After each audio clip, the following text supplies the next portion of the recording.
Okay, thank you, Andy, and good evening, ladies and gentlemen. This is Rob Champetti, Chairman of the Newburyport Zoning Board of Appeals. It being the appointed hour of 7 p.m., this is the meeting of August 10th, 2021.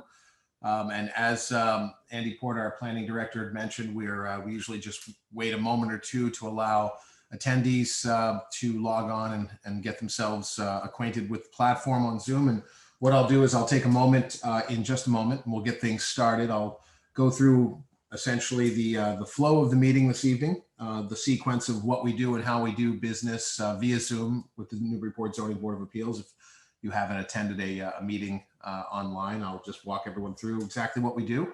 I will then go through the roll and call the roll of the Newburyport ZBA to establish a quorum, go through the voting, what's required to be successful on an application, and then we'll get right into the first matter in our agenda, which is a request for minor modification.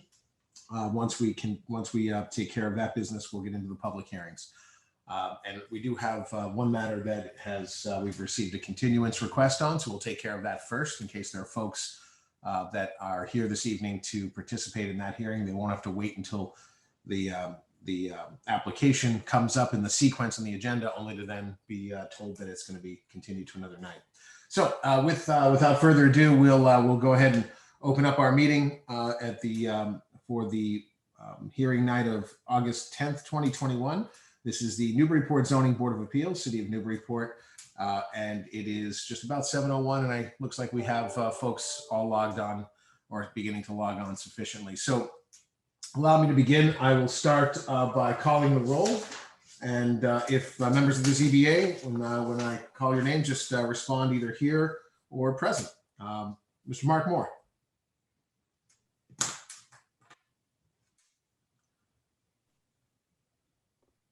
Mark, can you hear us? Just want to unmute your mic. The dreaded unmute problem. I am here. Excellent. Mr. Stephen Delisle. Stephen, if you can unmute your mic as well. There you go.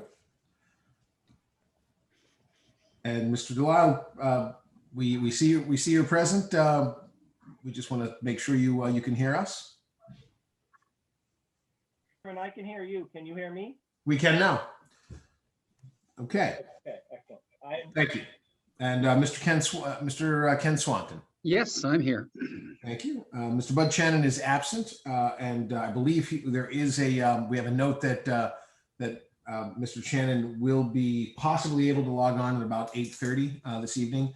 I'll revisit that with respect to how it impacts our hearings in just a moment. Mr. Gregory Bennett. I'm here. Excellent. Thank you, Mr. Bennett. And Rob Champetti, I'm here. That is 1, 2, 3, 4, 5 present. So we have 5 members of the ZBA present. We do have a quorum, and so we can continue with the business of the ZBA this evening. So before we jump into the request for minor modification, which we'll do in a moment on 2123 Walnut Street, I just want to take a moment and explain to everyone who perhaps hasn't been logged on before on a Zoom municipal hearing or ZBA in particular, exactly how we do business via Zoom. What we'll do when we commence with the public hearings, you will hear me first read the legal notice. Essentially, I'll begin by reading the legal notice by description, by property address, the docket number, as well as the applicant's name. We then just read it very briefly, a description of what the applicant seeks in terms of relief. So whether the applicant seeking a special permit or special permit for nonconformities or variance, and the descriptor that was published in the newspaper and that's published on the agenda itself, so that anyone listening in can have a general sense of which application is about to be heard and what that applicant seeks the ZBA to vote on. After I read the public notice and we open that application, I then turn the floor over to the applicant or the applicant's representative to present the application. That application is presented by the applicant themselves or their attorney or architect or engineer or all of the above. And once they have completed the presentation, we will then close that portion of the public hearing and go to public comment. Public comment is when we will elicit from the audience, from you members of the community who are in attendance, to simply click your hand at the bottom right at the bottom of your Zoom screen, you'll see a raise hand icon. If you click that, we'll see it. And Mr. Port, our planning director, will unmute your mic. We'll ask you to also go ahead and click unmute at the bottom left. It's a microphone icon. It should show up as green when it's unmuted. That means that we can hear you and you can hear us. We then just ask that you give your name and your address for our keeper of the minutes so that we can record who you are. And then all you need to do is just try to keep your comments under about 2 minutes, and feel free to speak as you wish. Don't feel as though you need to fall into a column of pro or con. If you do wish to make that notation, feel free, but don't feel compelled to. We don't put you in one column or the other. It's just simply speaking your mind. You may also pose questions in that portion of the public comment section, but understand that in the format, your questions will not be addressed in real time. Essentially, the members of the ZBA will be listening carefully to the public comments and formulating their own questions based on what they hear from the public comment section. So rest assured, your questions will be adapted and will be woven into questions from members of the ZBA, even though they won't be answered directly or addressed directly in that portion of the public hearing.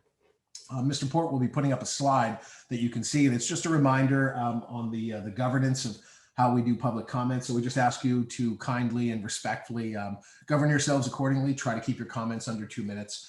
We do have some flexibility, but in order to keep everyone moving forward, we ask that everyone try to respect that time limit.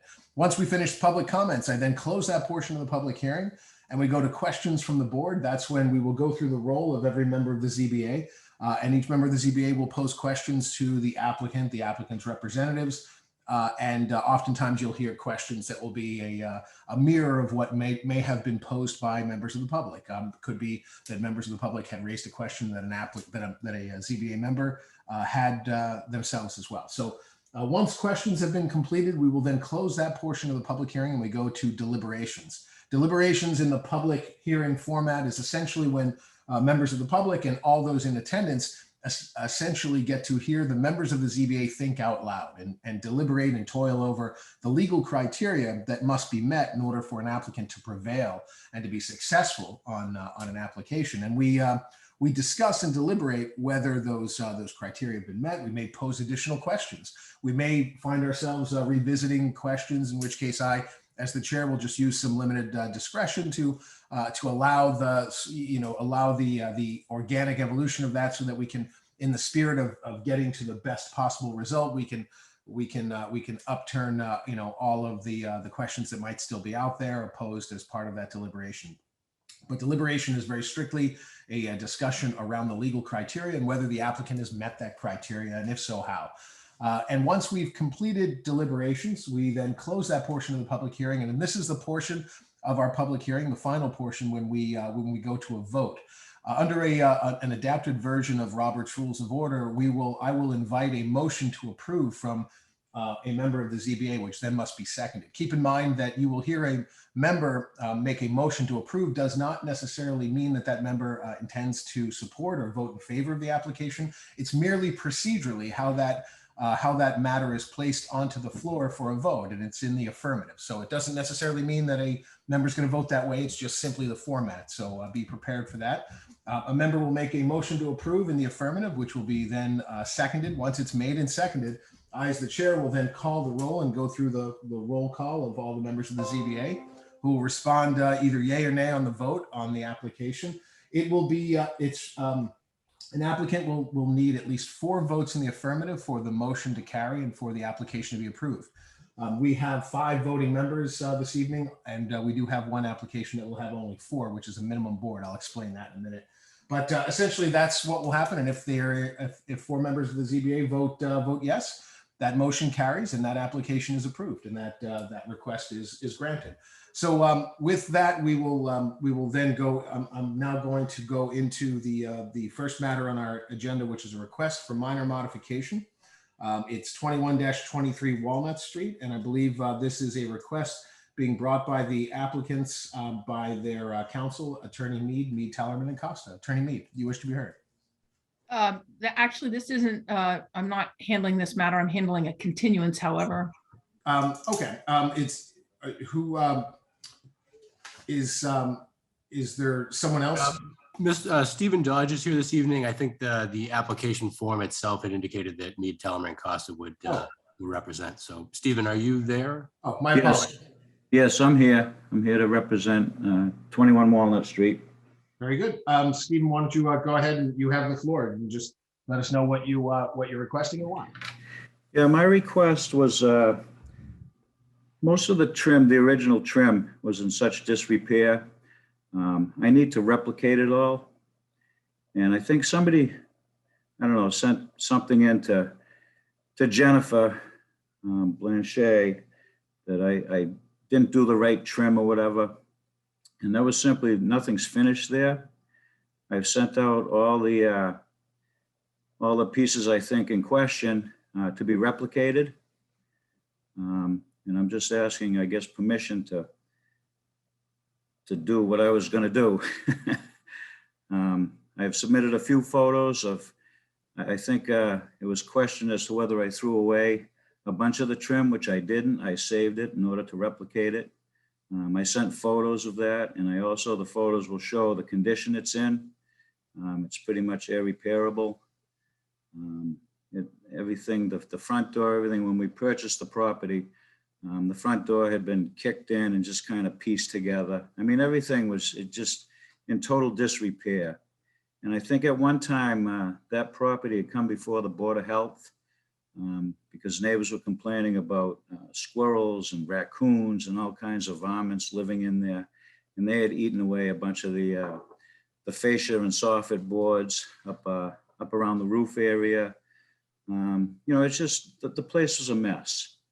And what I need to do is replicate these pieces because I cannot repair them. In the corner boards, I used Boral to replace what was there. It's pretty much straight stock. I stayed to the exact dimensions as to what was there.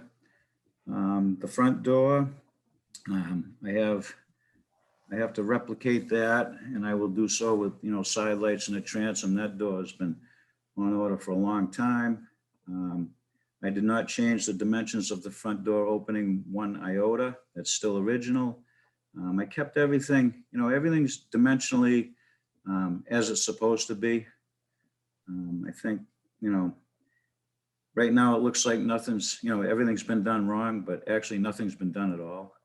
So that's I'm pretty much requesting permission to replicate all those pieces, and I will use Spanish cedar to replicate all that. So it'll be done in wood, and it'll be done, you know, they'll look, you'll never know the difference when I'm done. So I guess that's my case. All right. Well, thank you very much, Mr. Dodge. So we will just go to questions from the board. Let me begin with Mr. Moore. Thank you, Mr. Chairman. So, Mr. Dodge, what you're saying is that what was seen was basically the interim steps that were going on while you were in the process of replicating, and were not meant to be a replacement of what was required from the original plans. It was just Actually, kind of a nothing, misunderstanding that it was a final, and it was just yes, I believe that to be the case. They just saw the corners on there, and they're not even close to being put back together. It was pretty much to get the building tight so we could insulate it and, you know, proceed with construction. Okay, thank you. I have no further questions. Thank you, Mr. Moore. Mr. Delisle. Thank you, Mr. Chairman. So with regard to the front door, could you just explain, you said, I think what I understood was that the side lights and the door, neither of those elements are something that can be reused and they will be replaced, but or replicated, but they will be, dimensions will be the same as what was existing. That's correct. That correct? That's correct, yes. And the style will be the same, where you'll have the two side lights on left and right and a transom above? To the Yes, extent that that's what it was. I think that's what it yes. And all the floated columns that you saw in the picture, those will be all replicated and put back in place. You know, I saved the Right, entire okay. door front. to make sure that, you know, we replicate it and it looks exactly like it was, you know, in 1850. And that's what you said would be milled out of the Spanish cedar. Yes, that and all the, some of the circled areas you'll see up around the capitals at the bottom of the roof line, those will all be replicated in Spanish cedar and put back. Yeah, all the details, it'll look like it's supposed to. And just refresh my memory, are the corner boards on the corners of the original house, the original portion of the structure, are those fluted also, or are those flat with some sort of raised trim on those? Yeah, no, they're not fluted. They were basically just picture framed in flat stock. And those look just like they were. Those had to be Yeah, okay. replaced. Those have been replaced. Right, okay.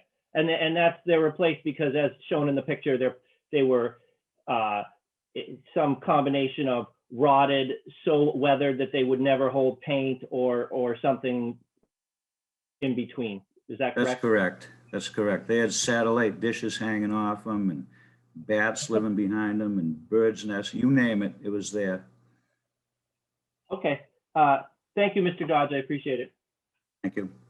Thank you, Mr. Delisle. Mr. Swanton. Yeah, thank you. You know, when it was discovered a couple of weeks ago that the boards were taken off and other ones were being put up to replace them on the trim, a member of the Historical Commission took some pictures of what it looked like, and we haven't really seen any of those tonight. I was wondering, Andy, do you have one of those we could put up? Just because I think I have a question basically for the applicant. I don't know if, Andy, you have that.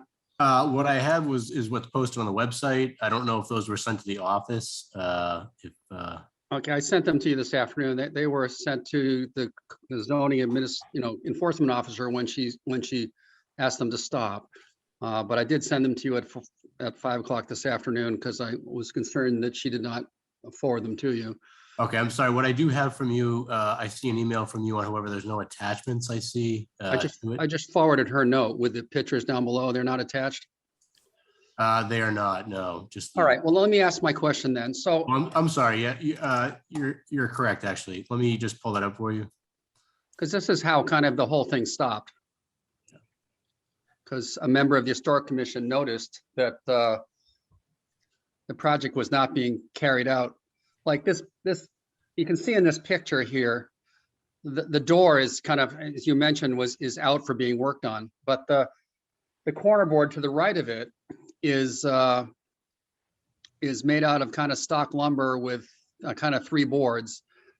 And is that what was originally there, or was it fluted lumber as was shown in some of the pictures of what you pulled off? I'm wondering what's going to go back up there is what I'm wondering. Is this what's going back up there, or is more the fluted style that we saw in the demolition photos that you sent us? No, that's what you're looking at is an exact replica of what was there. They were not floated. Okay, so the fluted ones are around They the were just in the doorway. door surround. I get it. All right. I was unsure because they were off the house. I was unsure what happened.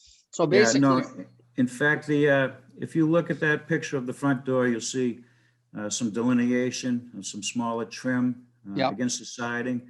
That's the original dimension and footprint of the existing door. so the door that's going to go back will have that fluted trim that you pulled off. Yes, everything you saw in my pictures will be replicated and put back on. Okay, None of and- the dimensions changed one iota in that door opening. And the corner board that I'm asking about is you think you've kind of replicated what was there?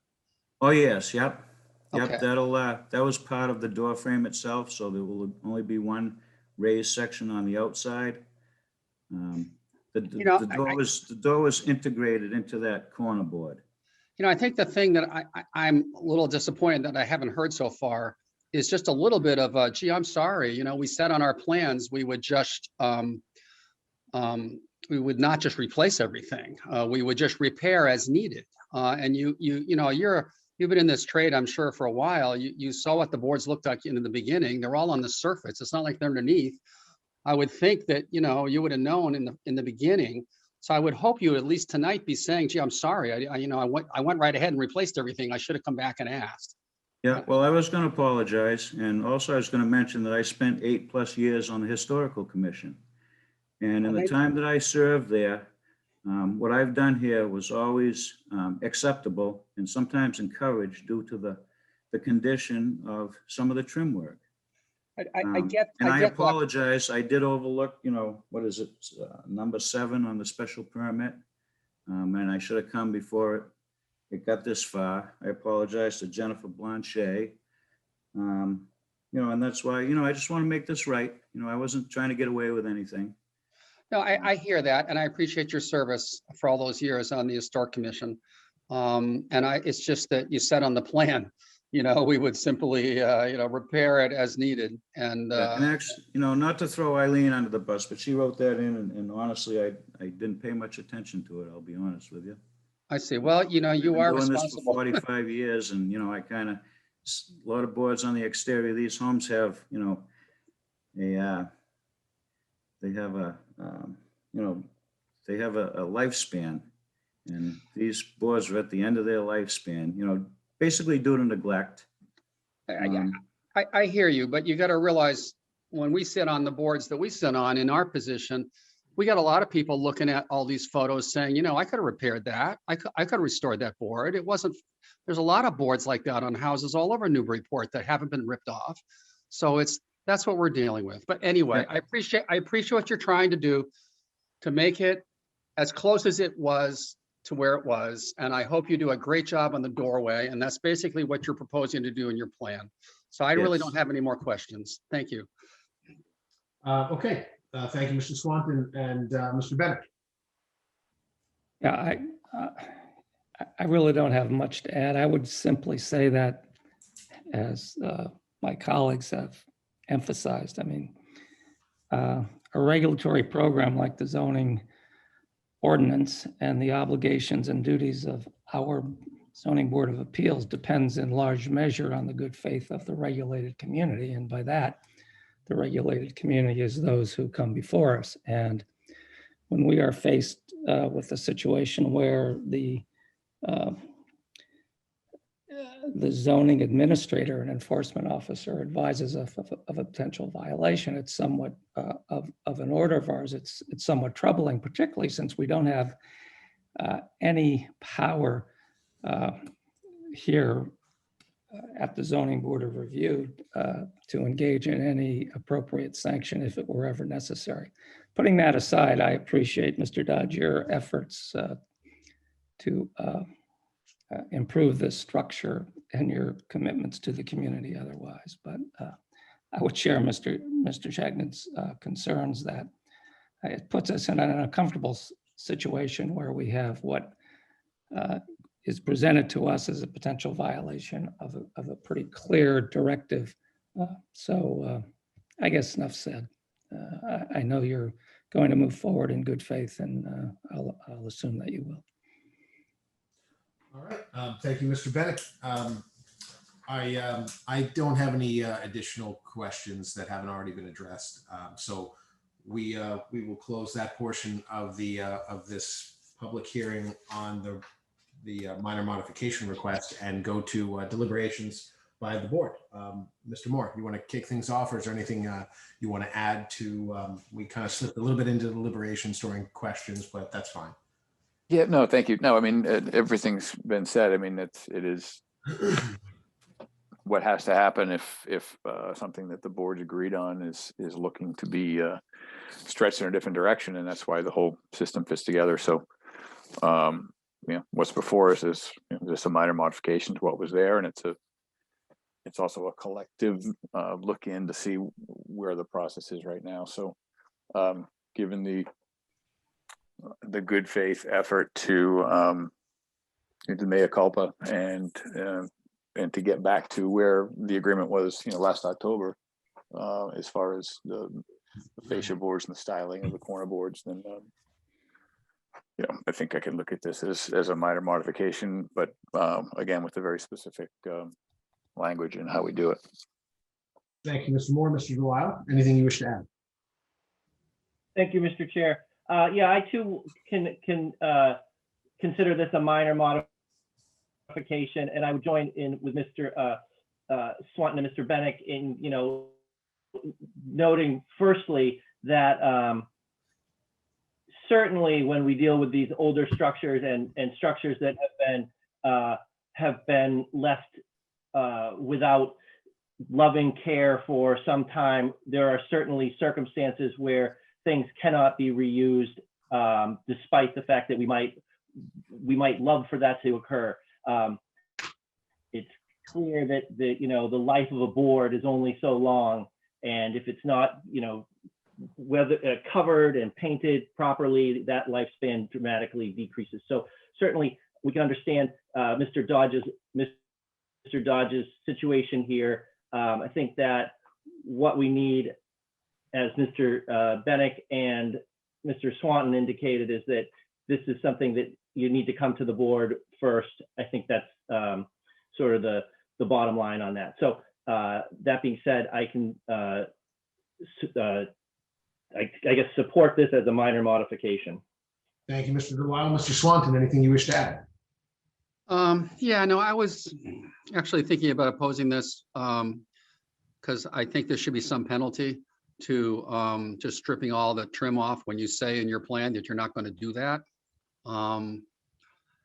They should have come back and asked. I got to tell you, when you started talking about replicating the doorway and doing the fluted boards and using Spanish cedar and doing it right, you kind of got me back. And I guess I'll agree with my colleagues, but I just think I worry about Newburyport that there's no penalty for not doing what's in your plans. Because this was a toughie for me in the beginning when we approved this thing. We put on an oval window on the side of it that's just, quite frankly, is totally out of keeping with this era of house and all these other things that we compromised on. And they have this. It's just annoying, but I'm not going to make a case out of it. And I will reluctantly support this minor modification. All right, thank you, Mr. Swanton. And Mr. Bennett? Yeah, I can support the request for a minor modification. I agree with Mr. Swanton. As I indicated, we do not have any authority to impose any sanction. The sanction arises only if the order is disobeyed and then enforced in court. I think I would suggest that is an issue that perhaps we can urge the city council to address. And also I would compliment Ms. Blanchett for reporting this in a clear and concise way so that it's before the Zoning Board of Appeals tonight. Aside from that, I can approve this. Thank you, Mr. Bennett. And I too, I share the sentiment of what appears to be my colleagues' unity on this point. I think the process has worked, and it worked, in an expedited way. We were alerted to this. We had the opportunity to vet it. We certainly had the opportunity to hear directly from the applicant. Mr. Dodge explained himself and whether, it obviously leaves something to be desired and what our preference all would have been. It does resonate with me as well. And I think my colleagues had mentioned it. They shared this sentiment that, things don't last forever. There are finite lifespans, and we must respect that things, just as we have a beginning, a middle, and an end. And so at some point we have to concede that something's reached the end of its useful life or the end of its, its expected life. And I think care and repair and maintenance can only shorten that.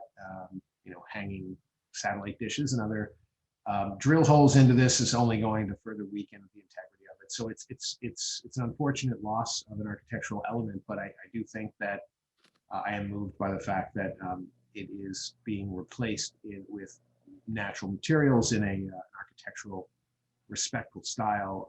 In the absence of being able to preserve it and have prevented it from its condition. I think that it is it's a responsible way to proceed. So I too am moved around to being able to support it like my colleagues. Okay, so with that, do we have a motion?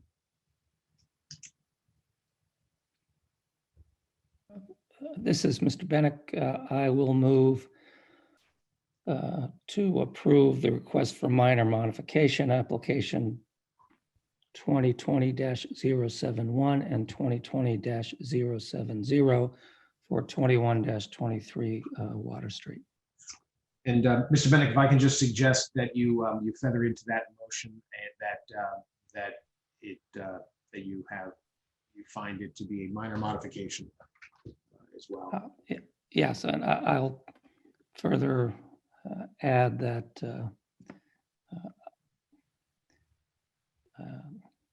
based upon the record, the application before us satisfies the requirements for a minor modification. Very good. Thank you, Mr. Bennett. Do we have a second? This is Mr. Delisle. I'll second the motion. Thank you, Mr. Delisle. Motion's made by Mr. Bennett and seconded by Mr. Delisle. Calling the roll, Mr. Moore, Yes. Mr. Delisle, Yes. Mr. Swanton, A reluctant yes. Mr. Bennett, Yes, and Rob Champetti. I vote yes. That's 5 in the affirmative. The ayes have it. The motion carries and the minor modification is approved. And thank you very much, Mr. Dodge, for your presentation. And please heed the advice of the members, as you've heard it this evening, with respect to paying close attention to the details of the permit. We look forward to a very a very thoughtful result. And I'll deliver that to you. Thank you very much. Take care, sir. Thank you. Okay, so having concluded that portion of the business part of the meeting, we can now go into our public hearings. We do have one matter that we've received a request by the applicant's attorney to continue. This is the matter of 276 High Street, docket 2021-48, a special permit to remove later additions on an accessory barn and to move that barn to a different location on the lot. We've received, the planning office has received a request by Attorney Mead, Tallerman and Costa, on behalf of Christopher and Holly Ragosa, trustees, to continue the matter for further refinement on their end until the hearing of September 14th. Attorney Mead, do you wish to be heard on the request, or shall we just proceed on the request for continuance?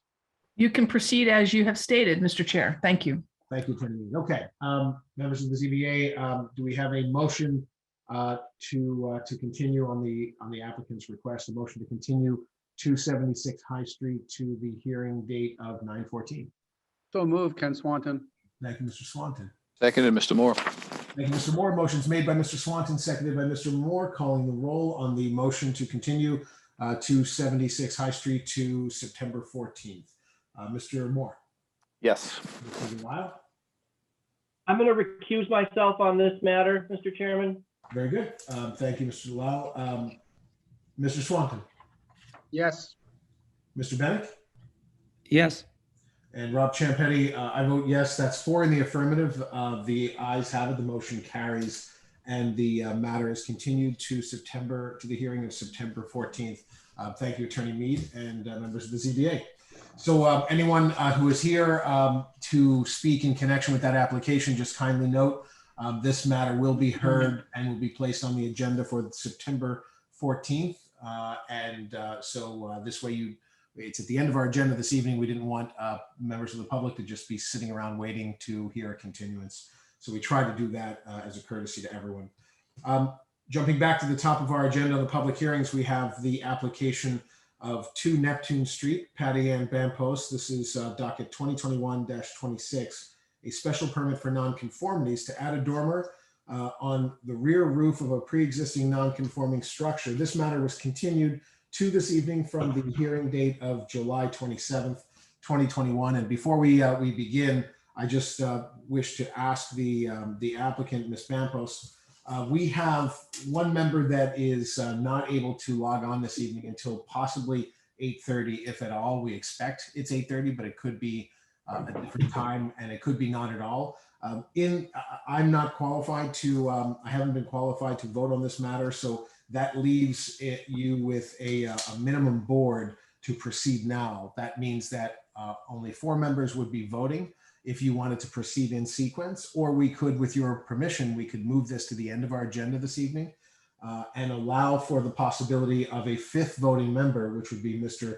Bud Shannon, to be able to log on, giving you five voting members instead of a minimum 4-member board. And as I mentioned in the beginning this evening, 4-member board means that all members would have to vote yes for your application to be successful. So with that, I always want to extend the courtesy to applicants, how they wish to proceed. And Ms. Bampos, do you have a preference on how you wish to proceed? I would like to be at the back of the pack tonight. I would like to wait and see if your fifth member does join the meeting. Very good. Thank you, Ms. Bampos. Yeah, and if they do not, then I guess I would ask for a continuance.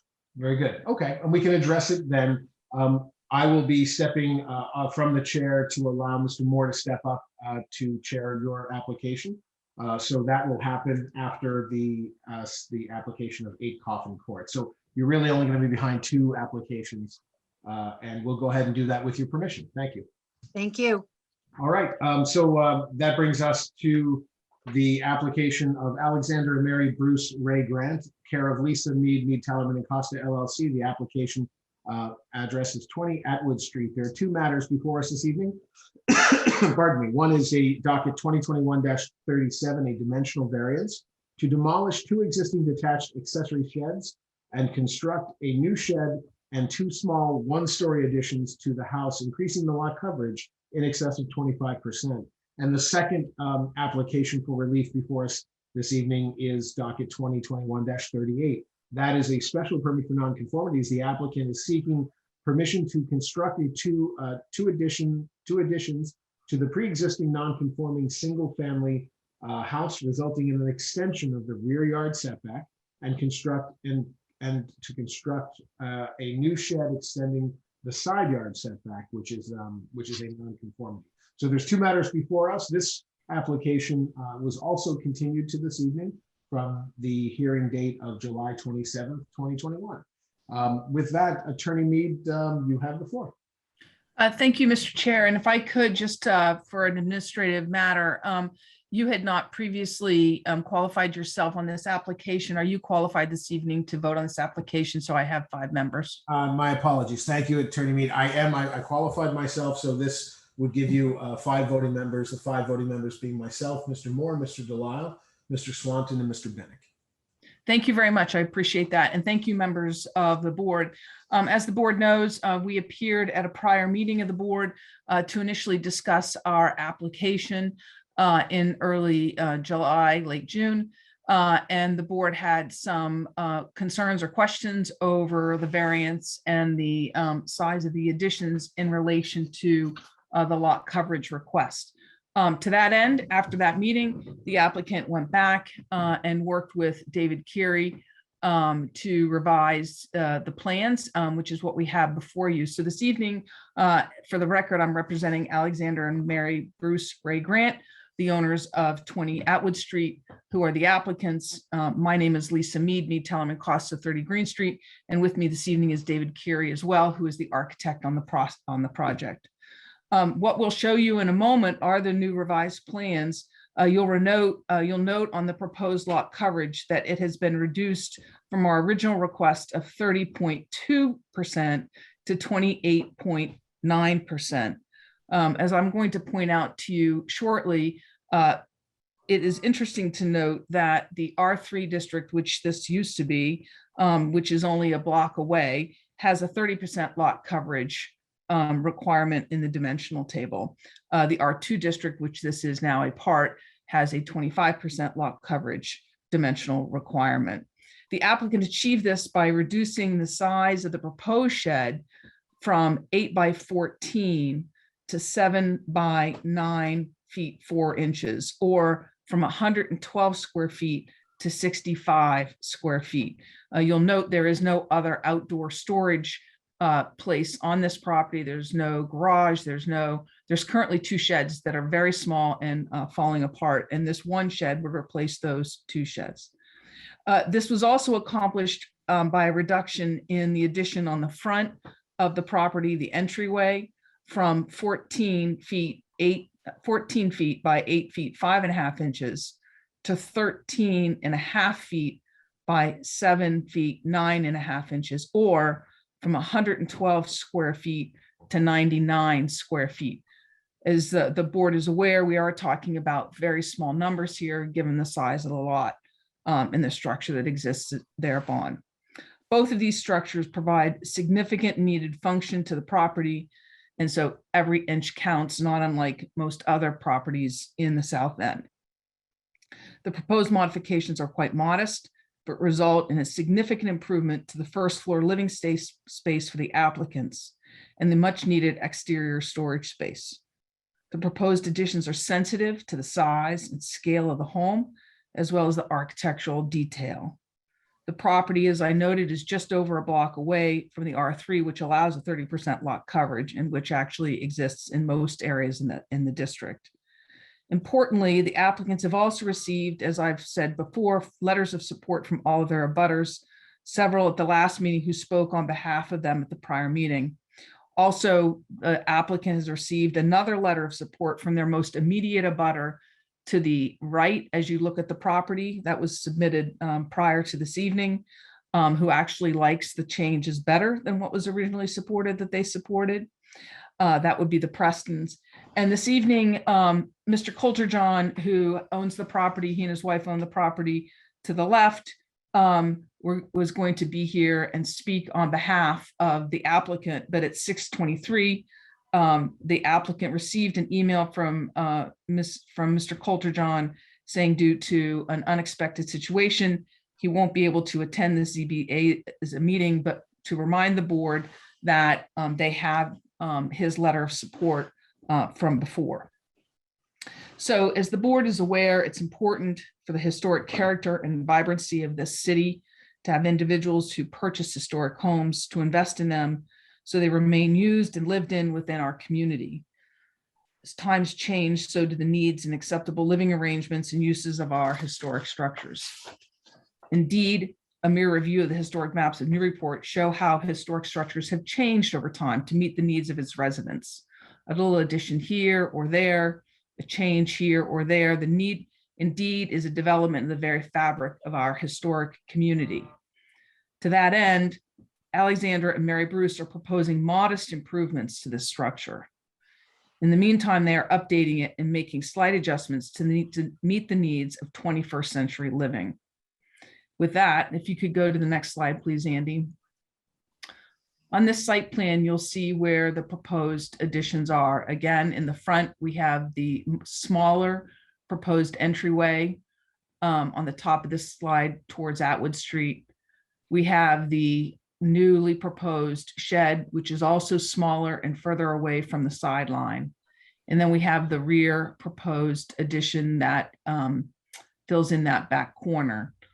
Both of those additions, of course, are one-story additions. If you go to the next slide, please. And with that, I'm going to turn it over to David Keary to present the actual architectural methodology used in achieving these modifications. David? Thank you, Lisa. David Keary, Keary Designer, representing Mary Bruce and Alex Ray Grant. Just to follow up with what Lisa said, yes, we've primarily reduced the overall footprint by reducing the shed quite a bit. And as you can see, the existing sheds primarily house trash, as on the upper left-hand corner, you can see is basically just a trash shed. And the front, I believe, has a few bikes and miscellaneous things. I can hear somebody else in the background. Yeah, there's some background. Can you hear me all right? Yes. Okay, David. just making sure. As you can see, what we've done is we've constructed a new smaller shed, taller, to allow perhaps them to hang bikes in the new structure and still use the floor for lawnmower, etc. And the mudroom has been reduced in size slightly to also help with the square footage. The overall design of the mudroom kitchen look fairly much the same as they did last time. the mudroom being a little smaller and the shed pretty drastically reduced in terms of its footprint to get the numbers down as low as we could. You could look at the next slide, please. And again, this is just a view. On the left side is the front addition of mudroom. Again, a little smaller. It looks close to what was there before. On the rear, we did not change the kitchen bump out. And then to the left of that just shows the length of that shed, quite a bit smaller. That shed is actually, placed in the dotted, as you can see in the dotted line of the right-hand drawing. That's where that shed will be placed if it was in front. Please, the next slide, please. No change at all to this side. As you may recall, the Ray grants are improving the house by adding new divided light windows.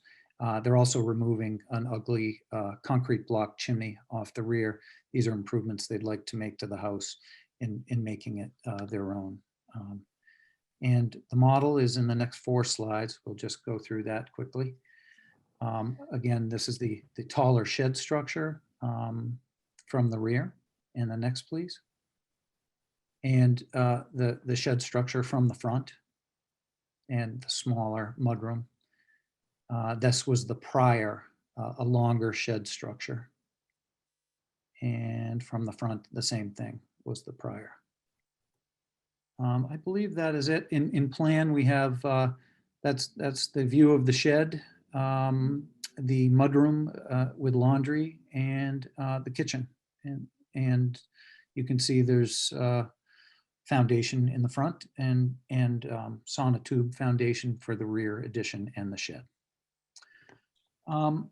Just a statement from me is about the progress of this, that the house was built, as Lisa mentioned, what was formerly the R3 district, and the Ray grants have a 24.3% lot coverage. So what we started out with was, if they had a 6x6 additional shed on the property to begin with, or 36 square feet more lot coverage, they would actually just be existing non-conforming, and they'd need a special permit for this project, obviously just to show that what was proposed was substantially not more detrimental than what exists. This was the case for another client of mine a few years ago, who had an existing lot coverage of 25.3%. In the case of that project in the north end, they were able to build a new 8-foot by 8-foot mudroom and a 12 by 24-foot garage, and increase their lot coverage in that case to 33%, all under the special permit for non-conformities criteria. There were no objections to that project, and it fit well on the site and was designed, to architecturally complement the existing home, and the clients, live there happily today.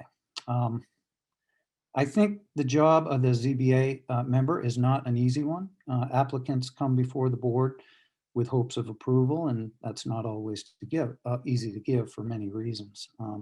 I've appeared before this board many times in the past 20 years. And in my experience, members have historically relied not just on their own opinions of a project, but on the opinions of abutters and the general public. And I think that's altogether reasonable. I think it's also reasonable in the case of a variance to look beyond the written letter of the law, since the written letter of the law cannot judge the individual merits of a project. If the board's tied solely to that letter of the law, then why have a board at all? The issue of a variance becomes a non-issue, and there's no need to deliberate the merits of one design over another. This particular project has had overwhelming support from all the neighbors and was commended in the last meeting by this board for its design and presentation. Those who keep a careful watch on historic homes were happy to see that the additions proposed to this home were tastefully added to the rear of the property and did not in any way alter the main historic federal style structure. The owners will actually be improving the main structure, as we talked about before, by adding the individual light windows and removing that ugly chimney.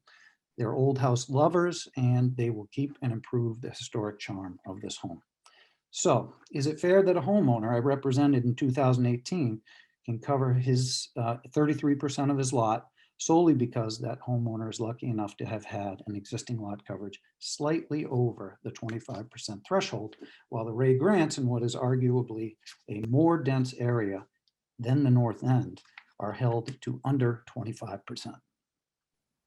In assessing whether it's fair to grant relief here, my hope is that the board will consider the relatively minimal relief we're seeking and see that the Ray grants have taken great care to add a tasteful addition that will improve this historic home. And it's fair to grant relief based on the merits and the overwhelming support for the project. Thank you, David. So with that, I will go into the requirements of the ordinance. I don't think I need to reiterate the special permit criteria which we resolved or went through last time. Again, there are no new nonconformities here. There is an extension of the rear yard nonconformity and a slight intensification, similarly with the shed.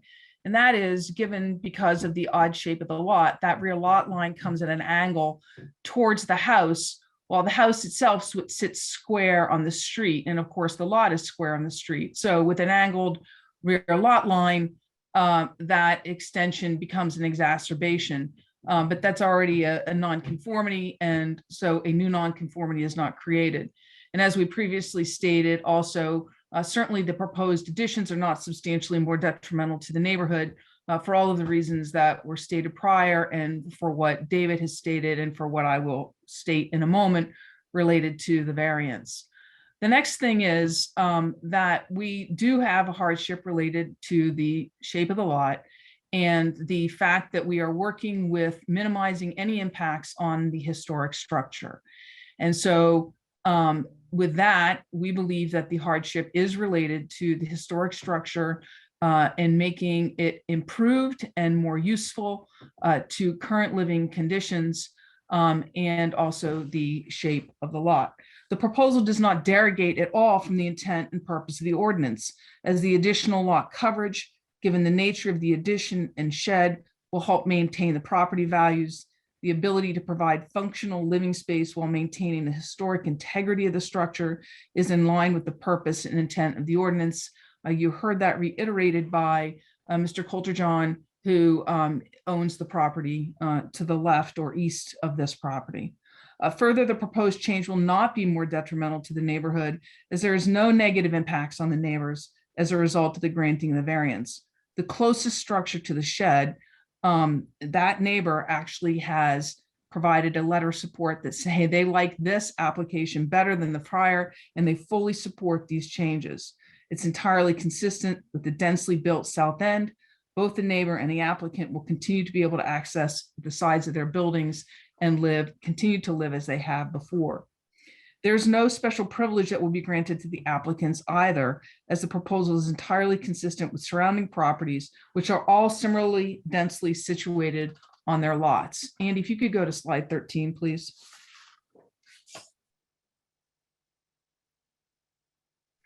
So as you can see, this property is across from Atwood Park. It's on Atwood Street, which is a very dense section of town. As I noted earlier, if this were a block away in the R3 district, it would be within the 30% required lot coverage, but it is now an R2 with 25% lot coverage. None of these houses can change what they have because the zoning changed. They are all continuing to be in one of the most densely packed areas of the city.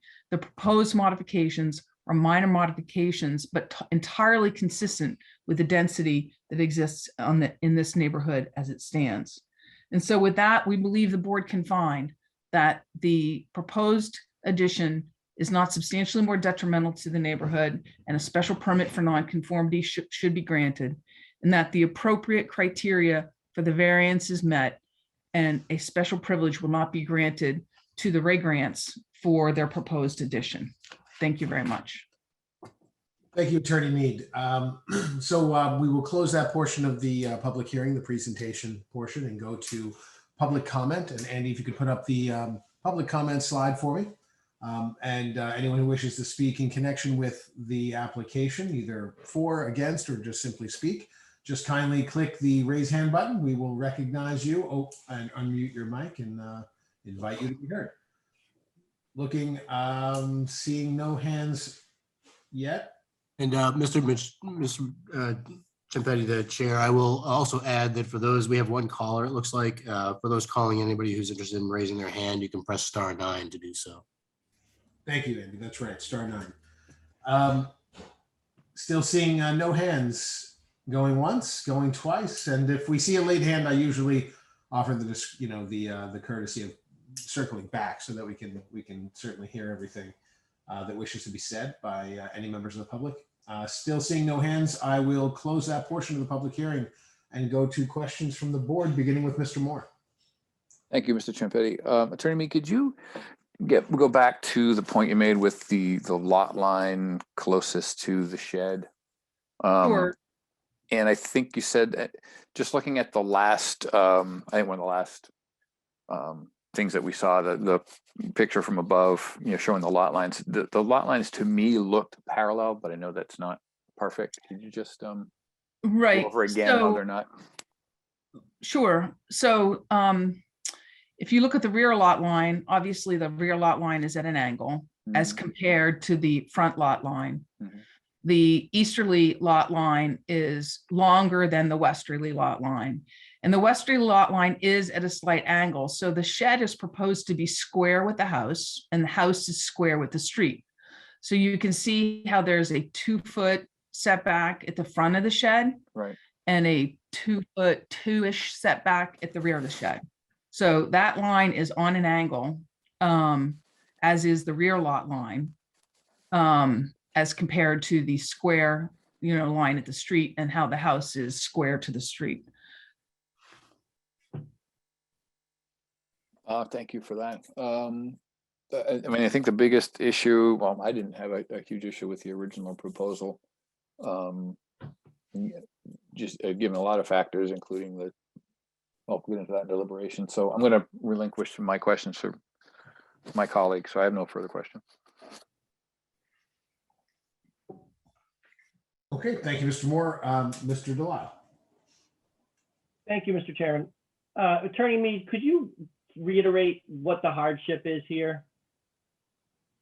So I think there are two hardships, Mr. Delisle. Their hardship is the shape of the lot and the fact that there's a historic structure on the lot that we don't want to demolish any part of. We don't want to add second floor additions to it, to any proposed additions, so as to cover up any part of the historic structure. And in order to make that historic structure more useful for 21st century living, we're proposing two very modest additions. And so in order to allow the historic structure to continue to be functional for many, many years and to receive improvements, they're really the best way to do that. And the only way, because of its existence on the lot where it is and the size that it is and the lot shape, the proposed additions are designed and put in a place and of a size that would cause it to go over lot coverage because of the location, size of the existing historic structure, and the shape of the lot. Well, but does lot coverage really relate to the shape of the lot? Because lot coverage doesn't matter if it's a square, a rectangle, a circle. It's just an area. So that's why I'm having some difficulty with that. Lot coverage really doesn't really relate at all to the shape of the lot. Lot coverage is lot coverage regardless of shape. Right, but it's the relationship in this particular instance of the historic structure on this lot and the size of the historic structure. And so I think it's a whole combination. I don't think if you can just look at one over the other. And if part of the building were to be taken down, if the applicant were to do several stories of an addition, it could potentially reduce the lot coverage on it. But because of the historic structure, it shouldn't happen because of the historic structure. So hence the overage on lot coverage. Okay, thank you. No more questions. Thank you, Mr. Delisle. And Mr. Swanton. Yeah, thanks. I haven't actually been counting them up, but if I was, I think I would have heard the word historic or historic structure maybe 40 or 50 times by now. And I guess my first question is, this is not a demolition control overlay district where we're supposed to consider how historic the building is. This is a variance and a special permit. And, one of my colleagues pointed out a few meetings ago, we're not supposed to think about historic. That's not part of our charter. So I guess, why do you keep mentioning it's historic? Because the structure itself is part of the hardship. So under 40A, section 10, due to the shape of the lot, hang on a minute, I'll get the exact language. The shape, topography, soil condition of such land or structures, and especially affecting such land or structures. So, with all due respect, Mr. Swanton, this is a historic structure. It is in a historic area of town. And there are many times that this board considers the historic nature of the structures when it's making determinations about additions that are being applied to them. And so I don't think that we can throw away the fact that that's what this is. And 40A section 10 actually talks about structures. And I could just call it a structure if you'd like, but I think everybody around this area would appreciate the fact that it's identified exactly what it is. If we came in and proposed an addition that was 2 stories that covered up a portion of the structure, this board itself, I guess, and many of the abutters would talk about the historic structure being covered up. So if one can use the argument that it's a historic structure and we should try to preserve the evidence of that, then in both ways, that argument works and is appropriate, quite frankly, in this instance and many other instances in town. Actually, I like your answer, and I think we should be thinking about that more, particularly in the South End.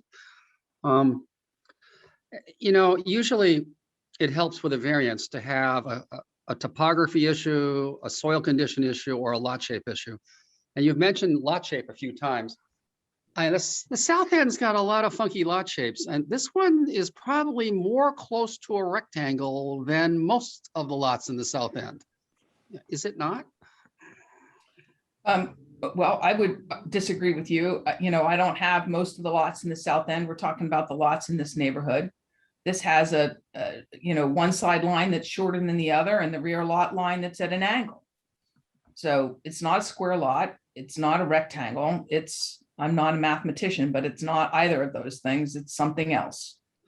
And because of the way the house is square to Atwood Street, there's an angle on that lot in the back, and you can see it from the dimensions that are on the plan.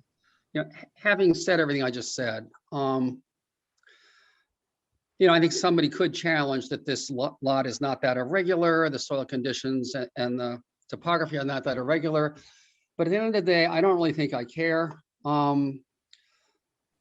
Because it would be a problem if somebody wanted to fight this who had standing, somebody who was an abutter, and we know all the abutters like this, at least all the ones we've heard from, or if the city thought it was a problem. And I think it's a nice historic building in a nice neighborhood. I like what they're doing with the plan. I like the 6/6 windows they're putting in. I think they're making a nice improvement. I realize that if somebody fought this, they might question whether there's really a hardship here. But at the end of the day, I don't particularly care. I think we on the zoning board have to figure out whether this is okay or not. And I don't have any other questions. So thank you very much. All right. Thank you, Mr. Swanton. And I see that we have Bud Shannon logged on. Bud, were you here for the entirety of this presentation?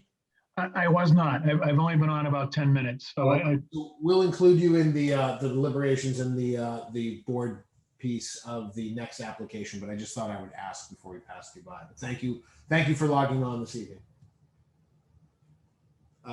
Moving to Mr. Bennett.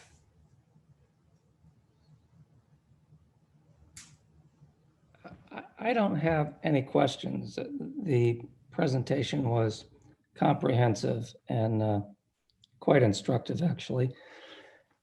I will say, obviously, that any decision here, I mean, putting aside the strict language of the ordinance that we are governed by, of course, we must be guided by our own administrative discretion, which is why we're sitting here. So I just will try when we get to that point to balance my obligations with respect to the ordinance requirements and the discretion that the members of the Zoning Board of Appeals are vested with.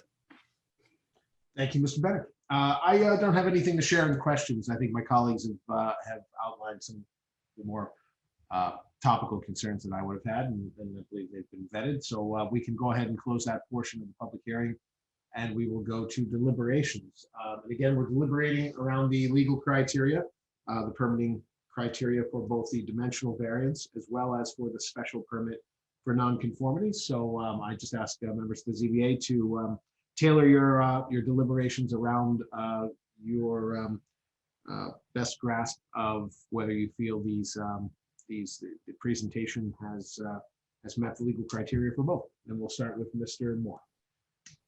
Thank you, Mr. Chairman. The first time that we heard this, the variance hurdle, as it should, became a big issue. And despite great support from, or not despite, but there was great support from the neighborhood, from direct abutters, from the Historical Trust, who's also a neighbor. And that was all great to hear, but the hardship issue kept coming up with respect to variance. And I didn't want to get stuck on that because I thought, when you look at the property, you see that the owners have been great caretakers of the property. It's a wonderful looking house. They're making improvements. What was being proposed is modest, and to kind of just try to make this home, this historical home, just a little better, just a little more in fitting with, as I think Attorney Mead said, with the needs of today. But if you move on a little bit to the other section of our job as a board and in looking at variance criteria, I can see a way that this would work. I mean, I do think conditions and circumstances are unique, not so much with the lot or the topography, which is also an issue that comes up, but the building can be unique. And I think that box built off the back and into the side area, it's a logical place to look to improve, but it's also kind of puts the owner in a bind on where they can make some changes that make sense without getting too egregious overrunning lot coverage. So I do think the building has unique conditions that justify this. And then if you looked at strict application of the chapter, I do think it's reasonable to add a small mudroom in that area and want to have a little better kitchen access than what currently exists, from what I recall from the plans or what I've seen in the plan. So I think that is very appropriate, and I think it would deprive the owner of reasonable use. So I see those two top bullets, met from what I've seen in this proposal.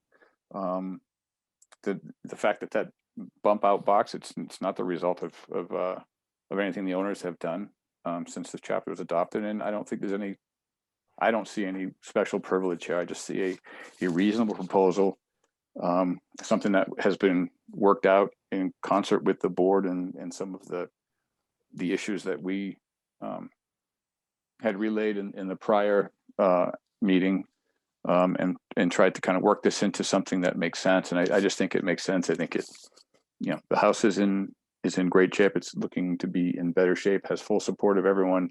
Again, it's good to hear. It's not the end all be all, but it also would go to leaning towards more detrimental to the neighborhood. And I don't see how one could come to that conclusion either. So just a long-winded way of saying I can support this.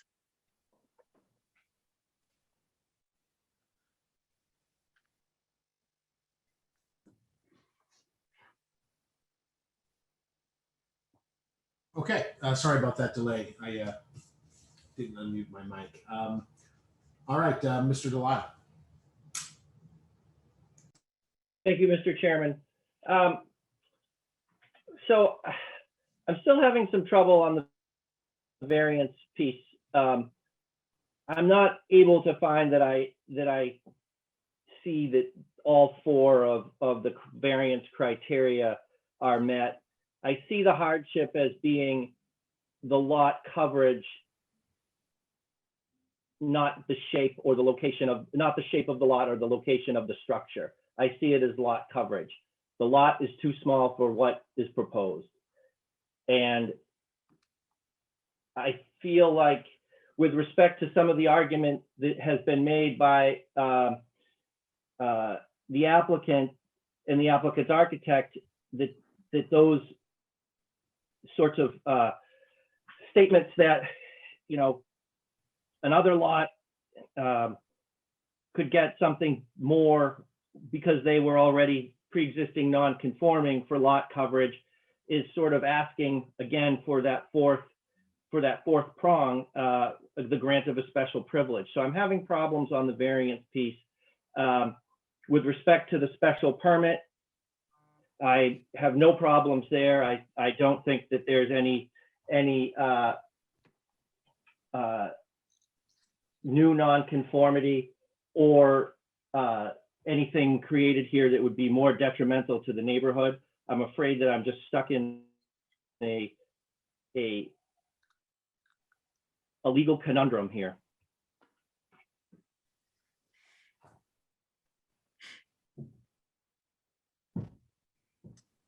Okay, was there anything further, Mr. Delisle? Nope, that's it. Thank you. Very good, thank you. Mr. Swanton. Yeah, this is sort of a challenging one. I agree that the variance criteria don't feel really good for me. In that usually I'd be looking for a stranger shaped lot, you know, a corner lot, a lot of topography going on or bad soil or whatnot. Don't have any of those here. On the other hand, if they were proposing to plop a garage right on their lot line on the right side there, just right on the line, I would have a hard time with that variance. But what they're doing is replacing a shed near its lot line, and the real variance is around the coverage. And they are proposing to put two small things on the first floor rather than having them stacked on top of each other, which would solve their coverage issue. And they're basically been arguing that, well, it's an historic house and the historic nature of the neighborhood and everything.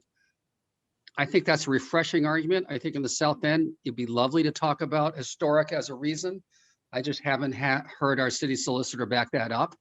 But I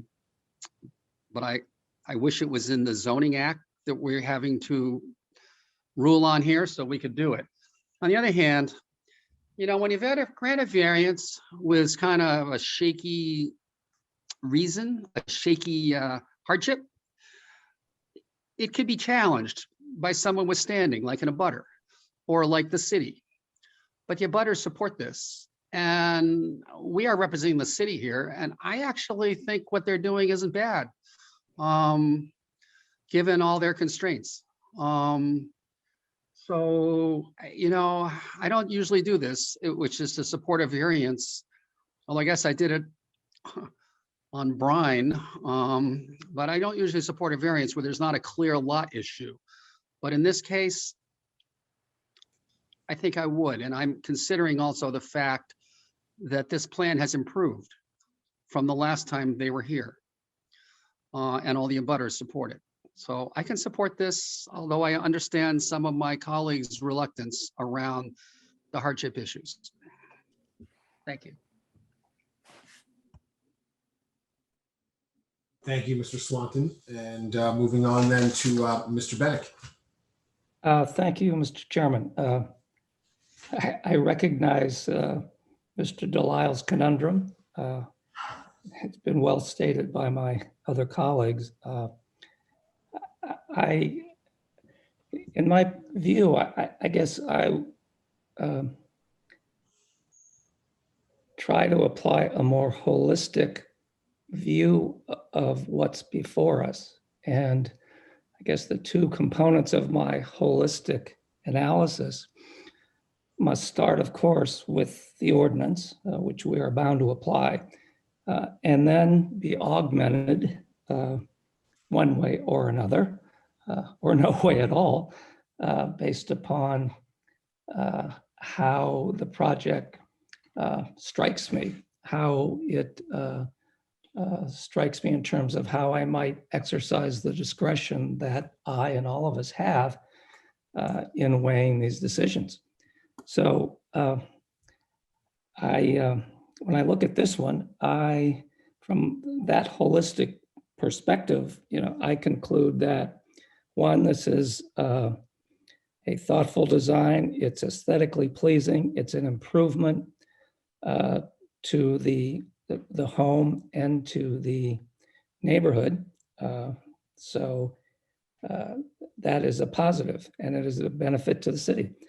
It also is supported by the abutters, which is a major factor, particularly when we are considering a variance, which I agree we should be very thoughtful and deliberate in issuing that kind of relief. Nevertheless, on the discretionary side and how it kind of strikes me, it checks all the boxes. Then I go to the statutory requirements, and I do find that all the requirements, the four requirements for issuance of a variance, have been met here. And the most challenging one, of course, is whether or not there's a special circumstance here. And I am persuaded by the lot line presentation, and actually augmented by the observation by Mr. Moore regarding the structure of the building itself and the shed, and how the shed fits in. So for all of those reasons, I can support the issuance of the variance and also the special permit for nonconformities. Thank you, Mr. Bennett. And I too, and this is Rob Champetti, I share the sentiments of what appears to be most, if not all, of my colleagues with respect to both applications, which I too can support. I'm also moved by the improvement of the application from last time to this time, though I hadn't voted on it last time. I've since qualified myself and availed myself of what it was and now what it is before us this evening. And most telling in any variance, or really any application for relief, there's a lot of persuasive input that comes from the immediate abutters, the neighbors in particular. And it's not dispositive. It isn't, an end all be all, but it is very, very powerful to hear from those most impacted. And so we take it with a great deal of respect and relevance when we hear that. In this instance, we had only support from the most impacted abutters, and as we saw in the public comment section, we had no one from the immediate neighborhood, any of the abutters or otherwise from the community, voice in opposition, which is very telling. So for all of those reasons and the reasons stated by my colleagues, I too find that the four criteria elements for a variance have been sufficiently addressed and met by the applicant, as well as the criteria elements for the special permit for nonconformities, and I too can support it. So with that, we can close that portion of the public hearing, the deliberations portion, and I will invite a motion from a member of the ZBA to approve. So Mr. Morrow, make a motion to approve of the variance application for 20 Atwood Street. That's application 2021-37. Okay, thank you, Mr. Moore. And do we have a second? Bennett, I'll second that. Very good. Thank you, Mr. Bennett. Motion's made by Mr. Moore, seconded by Mr. Bennett on the application 2021-37 dimensional variance. Calling the roll. Mr. Moore. Yes. Mr. Delisle. No. Mr. Swanton. Yes. Mr. Bennett. Yes. And Rob Champetti, I vote yes. That is 4 in the affirmative. The ayes have it. The motion carries and the variance is approved. Do we have a motion to approve the special permit for nonconformities? I'll move to approve the special permit for nonconformities application for 20 Atwood Street. That's 2021-38. This is Mr. Moore. Thank you, Mr. Moore. Second by Mr. Bennett. And motion's made by Mr. Moore, seconded by Mr. Bennett, calling the roll on the vote on the special permit for nonconformities. Mr. Moore, Yes. Mr. Delisle, Yes. Mr. Swanton, Yes. Mr. Bennett, Yes. Rob Champetti, I vote yes. That's 5 in the affirmative. The ayes have it. The motion carries and the special permit for nonconformities is also approved. And congratulations to the applicant and thank you to everyone who spoke and offered information, and to Attorney Mead. Good luck to you. Thank you very much. We appreciate the board's consideration. Okay. Thank you very much. Thank you. Moving on now to the next application. This is the application of Cheryl Smith, trustee, care of Attorney Lisa Mead, Mead, Tellerman and Costa LLC, 8 Coffins Court. This is a 3-part application. There are 3 separate applications for this applicant. 2021-45 is a dimensional variance to construct an in-law addition and a new 1-story addition on the rear, resulting in an increase of lot coverage and open space relief required. The second prong of this application is a special permit for nonconformities, docket 046. Construct an in-law addition and new 1-story addition on the rear of a pre-existing non-conforming home. And finally, the final piece of this is the actual special permit itself, docket 47, to allow an in-law apartment use. May we hear from the applicant, Attorney Mead. Thank you, Mr. Chair and members of the board. For the record, Lisa Mead, Mead, Tellerman, Costa, 30 Green Street. And with me this evening is Cheryl Smith, who has lived in this property for 45 years. She is the trustee and owner of the property, and her daughter, Rachel Mullen, who grew up in this property, and she and her husband and 2 children have moved back and living temporarily to Newburyport in the hopes to having a intergenerational living arrangement with one another at this house. So this is, the chair has said, is a request for a variance, a request for special permit for an in-law, and a request for special permit for nonconformities. So you can go to the next slide. So the property is located in the High Street Residential District and the DCOD districts in the city. The DCOD is not triggered in this application. And I might add, I apologize, Bill Supkoff, who is the architect on this project, is also here with me. One of the reasons it's not triggered is Bill has been very careful about the design of this addition in relationship to the existing historic structure. It is currently used as a single-family residence, and the structure is listed as contributory on the district data sheets. It's located at 8 Coffins Court. For those of you who don't know where 8 Coffins Court is, it's actually the last little street on the right if you're traveling south on High Street, right before you get to Marches Hill, where there is a lot of topography. The Cheryl and Rachel, as I say, propose to construct an addition which will be used as an in-law apartment for Mrs. Smith, who is Cheryl. And additionally, they propose to do a small addition on the rear corner of the structure to provide enhanced living space for the new family who will be living in the main part of the structure. So first, I'm going to address the special permit for nonconformities. The property is located, as I said, in the HSRA zoning district and is pre-existing nonconforming for lot area, frontage, front setback, rear setback, and right side setback. And they are as follows. HSRA district requires 100 feet of frontage and a minimum area of 60,000 square feet. The property has 92.83 feet of frontage and an area of approximately 21,765 square feet. The front setback for the HSRA requires 75 feet, and the property has 49.6 feet. The HRSA requires a rear setback of 300 feet, and the property has 3.4. And finally, the HSRA requires a side setback of 25 feet, and the property has a side setback of 4.7. Under the proposed project, the front setback, let me go to the next slide, I think, Andy. The front setback, which is required to be at 75 feet and has an existing 49.6, will be exacerbated by the addition of the in-law, and it will be at 31.2 feet. So that requires a special permit. The non-conforming rear setback will be extended along the rear. While it will not be at the same extent as the 3.4, it will be at 7.2, and it will be extended to the west. The required rear setback is 300 feet. And the existing, obviously, will not be greater than 3.4, but certainly not at 300.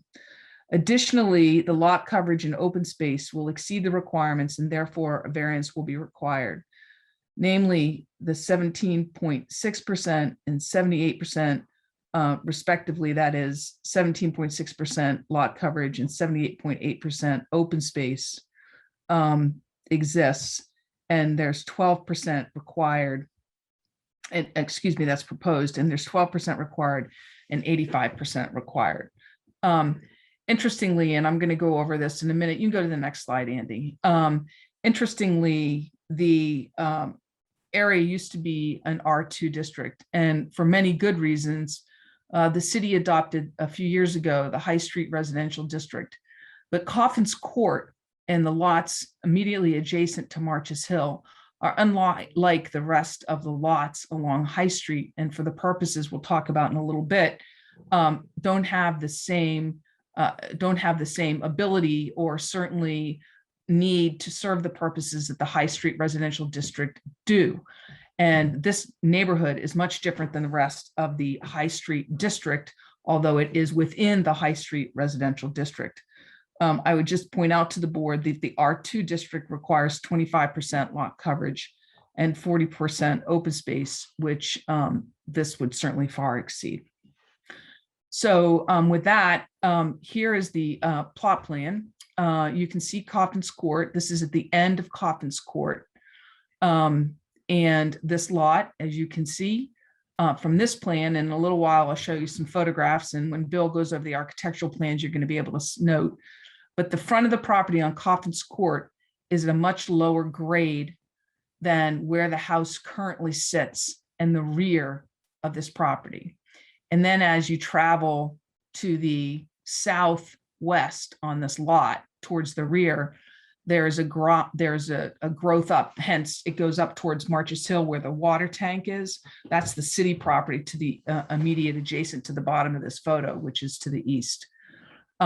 So this property has some significant topographical challenges, which we're going to talk about in a little bit. And as you can see from this photograph, is also very oddly shaped, and certainly a very oddly shaped as compared to the rest of the lots on Coffin's Court, and even the lots adjacent that front on High Street. So with that, what I'm going to do, go to the next slide, and I'm going to turn it over to Bill to review his proposed architectural plans. Thank you. My name is Bill Subkoff. I'm one of the principals at TMS Architects in Portsmouth, New Hampshire. And would it be possible to go back to that site plan for just a second? Yeah, one of the things I'd like to point out is the significant change in the topography, which does have an impact on the existing house as well as the proposed additions. Where the existing house is shown on that kind of tucked into the right-hand corner of the lot is really one of the high points. And if you were to transition from the first floor of the existing house to Coffin Street, you go down approximately, depending on where you are on Coffin's Court, excuse me, about 7 to 8 feet. So it is significantly higher than the street, which is also going to provide an opportunity for us with the design to incorporate a garage underneath the proposed in-law apartment. The topography on the right side, which would be the northeast, with the house about 4 or 5 feet away from the the property at 6 Coffins Court, there's actually a retaining wall there, and the grade drops off 3 or 4 feet precipitously at that side of the site. So the site isn't flat, and it does pose some potential problems with the design. If you could go to the next slide. This is a elevation taken from the back of the property. If you're standing with looking towards Coffins Court, and you'll see in the lighter lines on the left-hand side are the outline of the existing historic home. And then to the right in the darker lines are the proposed addition. On the far right, you'll see a barn-like structure, which we're proposing to be the in-law apartment. And to the right of that is actually an exterior roof covering an outdoor patio, not enclosed, but just an outdoor space that has some cover from the sun and inclement weather. To the left of the barn structure is the infill of the existing home, which is an expansion of the existing home to provide a family room and casual eating area. And that's shown with the gable and the arched roof addition. The next slide is taken from Coffins Court. And as you can see, in the lighter line on the right-hand side is the elevation of the historic home. And one of the things that I tried to do with the design is to make a clear distinction between the historic home and the proposed addition. I felt it was important that the historic home should stand proud by itself. And I used the in-law apartment as almost a carriage house, if you will, perpendicular to the main elevation of the historic home. You'll also notice that the connector between the barn / in-law apartment and the house is done with a roof and connecting exterior wall that connects the in-law apartment to the house. That actual connection, which has a stair underneath it, allows access from the driveway level up to the first floor level of the existing house. And that's where that 7 or 8 foot elevation drop from the historic home to Coffins Court gave me the opportunity to incorporate a garage underneath. And that stair that you're seeing is actually an outside stair. It is not enclosed, but someone driving into the driveway or into the garage connects at the side door of the garage, undercover, walk up that stair and come into a rear vestibule at the back of the house. Next slide, please. This elevation is taken from the eastern or western side of the property, looking back towards the old house. You'll see the side of the barn, the porch area that has the covered roof, and then the addition on the corner of the existing historic home. The intent with the in-law apartment was to have it appear as a barn, or it's a carriage house, if you will, that easily could have been added somewhere in the historic evolution of the existing house. And you'll notice that the roof line is at a right angle to the main roof line of the old house. That was intentional to break up the length of the house, which the existing facade is about 60 feet long. And I felt it was important to kind of create a terminus at the end of the proposed addition so that the main house stood by itself. And then the next sketch is the calculation of the portions of the existing historic facade that would be covered with the proposed addition. And it's approximately 23% of the facade of the existing house. Allowable is 25%.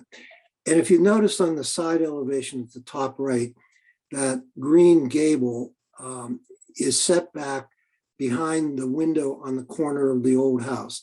That was done intentionally to help make a massing separation between the in-law apartment and the main house and allow that window into the corner of the existing house to be visible from the street, as well as allowing a view out to the property. The next slide is the floor plan of the proposed in-law apartment. The in-law apartment is connected to the main house by that stairway. The stairway that you see between the in-law apartment and the existing house is actually covered with an exterior roof. And you'll notice that that stairway is set back approximately 6.5 feet from the front facade of the old home, again, to make a separation so that the old house stood on its own and was separated with a connecting element to the in-law apartment.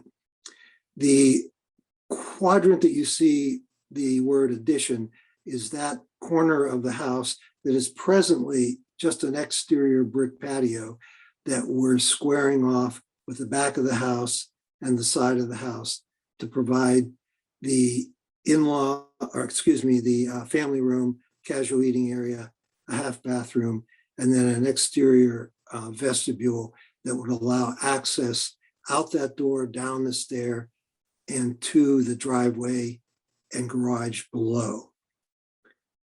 The next sketch is a quick perspective that I did looking head on to the garage. And as you can see, the old house on the right is presently wood clapboards painted a yellow, a little bit lighter than that sketch shows. The sides of the house and the rear of the house are red cedar shingles that have weathered to a fairly dark brown. And we're proposing that the connector between the house and the in-law carriage house also be done in the red cedar to break up the materials. The barn, we were proposing to use a vertical board with a stone base so that the three different materials would help to break up and articulate and assist in breaking down the scale of the house. And the last photograph gives you a little bit better view of that connector. So as you can see that stair in the middle, that takes you, part of the challenge here was that the main living level is 8 feet above, but we wanted to provide an easy access from the parking, the garage driveway and the garage that will allow them to be able to go up the exterior stair and to the back vestibule at the rear of the house. And again, the material changes were intended to allow the house to stand proudly on its own, with the carriage house and the link being of a different scale through the material use of the materials. Thank you, Bill. Sure. Good. Next slide, please, Andy. So here are the photos of the existing conditions. As you can see, Bill indicated that the yellow in the house is a little lighter than what was in the sketches, but nonetheless, I think what's really important, and the reason that these photos, I took these photos, is that you actually see the topography changes on the lot itself as it goes up the street. Next slide, please. And here's where the addition and connection is going to go. Again, you can see if you actually drove up there, and I know many of you actually do your own site visits ahead of time, this is actually a lot steeper than what it looks like from this photograph. You can see the back of the car in the driveway dropping down at the street, but you can also see the topographic changes that exist here and the lot line, the lot shape differences, as you can see that fence come out towards the street. Next slide, please. And then here's a look back a little bit further up on the property, looking back at the house. And again, you can see how the topography starts to really go up right at the edge of that driveway towards the left in this photograph. Next slide, please. And what I wanted to show with these next two city assessors maps views is the difference between Coffin's Court and the properties to the east of Coffin's Court versus the properties to the west of this property on down High Street, which are really what I would call more the retreat lots on High Street, and which I think probably everybody would agree is what the HSRA is really meant to protect. But as you can see, the house lots on Coffin's Court are certainly much smaller with a much greater lot coverage and open space ratios as compared to the other High Street retreat lots. Next slide, please. And this shows a little bit more, a little greater view of that and emphasizes my point. And if you go to the next slide, please. So with that, the applicant needs 3 permits. The first permit is a special permit for nonconformities. And the board needs to find that there will be no addition of new nonconformities and that the proposed change will not be substantially more detrimental to the neighborhood. So in this instance, there will be no new nonconformities created, but for which we're seeking a variance, obviously. While some may be exacerbated by the length along that rear lot line and the front lot line, no new ones will be created. The board can also find that the proposal is not substantially more detrimental to the neighborhood. As I noted from the attached assessor's maps, the property is the last home on Coffin's Court on the west side. There are no structures beyond, and there won't be any structures beyond that City of Newburyport property, nor are there any structures adjacent to the proposed addition. The proposed addition is designed in a manner to be consistent with the scale and massing of the existing single-family structure. The existing structure is reminiscent of it's a Federalist house, but kind of a manor house the way it's up on that hill. And the attached in-law unit is much like the attached carriage houses that may have one time existed. Similarly, the new infill single-story addition on the rear is architecturally appropriate for the existing structure. In fact, as Bill noted, it's already being built upon what exists as a patio. It's smaller than the building and is designed to pick up some of the key architectural features of the existing home, like the peaked roof that Bill pointed out.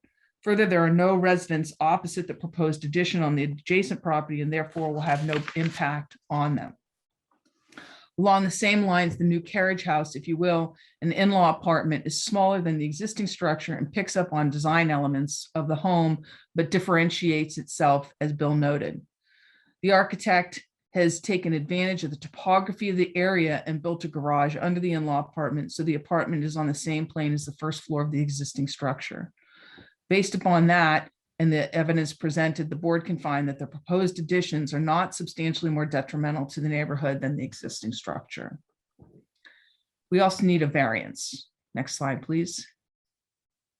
So the applicant is exceeding the lot coverage requirements and the open space requirements for the HSRA.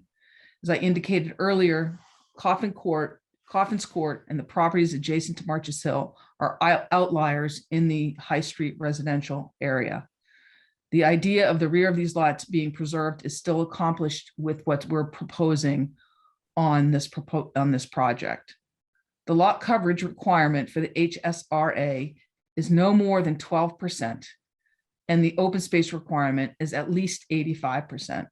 The existing lot coverage is 10.6, and the existing open space is 86.3.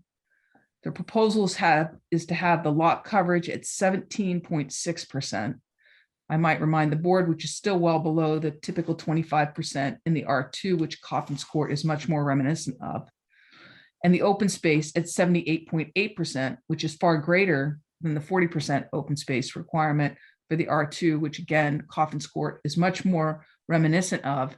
And I would dare to say that as you look at those houses on Coffin's Court, none of them are at 12 and 85%. Both dimensions are significantly greater than the adjacent and fellow Coffin's Court's lots. As previously mentioned, the proposed in-law apartment is to allow Cheryl to remain in her home and allow Rachel and her family to return to Newburyport and live with her mother, her children's grandmother. In order to accommodate this, Mrs. Smith would like to live independently. Here, the board can find that the grant of a variance is based upon the hardship related to topography, shape, or soil condition of the property and the structure. As you can see from the site plan and the assessor's map and the photographs, the property has a very odd shape, unlike any of the surrounding properties. While wider at Coffin's Court, there's an immediate jog inward, narrowing the lot to the east, and the lot is narrowest in the front and the windows, and widens at the rear. In addition, as you can see from the photographs and elevations, the topography of the lot has made the construction and design of this addition a challenge. It is more flat at the rear, as Bill noted, but drops toward the street and rises as you come to the end of Coffin's Courts towards the rear of the lot. Finally, the topography and the age of the existing structure come into play in extending the in-law addition to the side. You will see that while the design includes an attachment to the house, the architect has been very careful not to remove the wall. Rather, it is covered, thereby preserving the architectural structure to the greatest extent possible.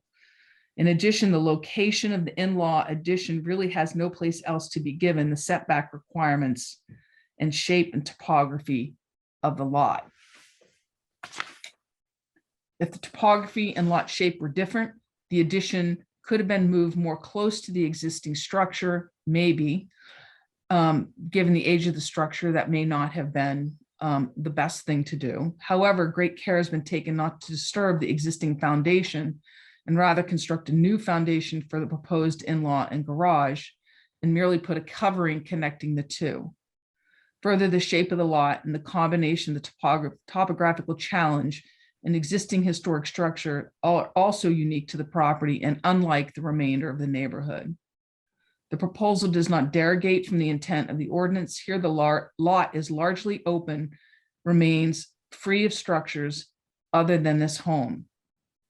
I'll note the change on the plan. Andy, if you could go back up to the site plan, I just want to point something out.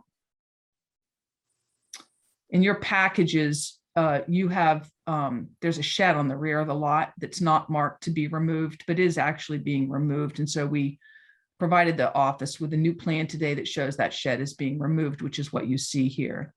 But as you can see on this plan, this is a very odd shaped lot. And what Bill has done, part of the additional lot coverage is this connection to the original structure, which is actually not living space at all, but made in a manner by which to have a connection to the building.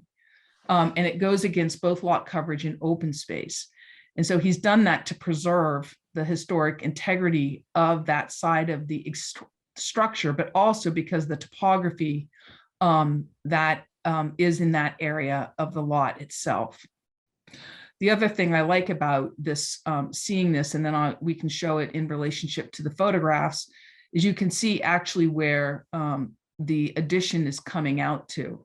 So if you see the jog in this, where the lot narrows from Coffin's Court moving up to the west, right at the edge of where the in-law apartment wall is, that's actually at the edge of the current driveway. So Andy, if you could slide back down to the photographs.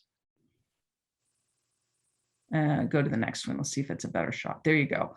So at the edge of that current driveway, you'll see that essentially the edge of the far edge of the in-law comes out about that space in relationship to the house.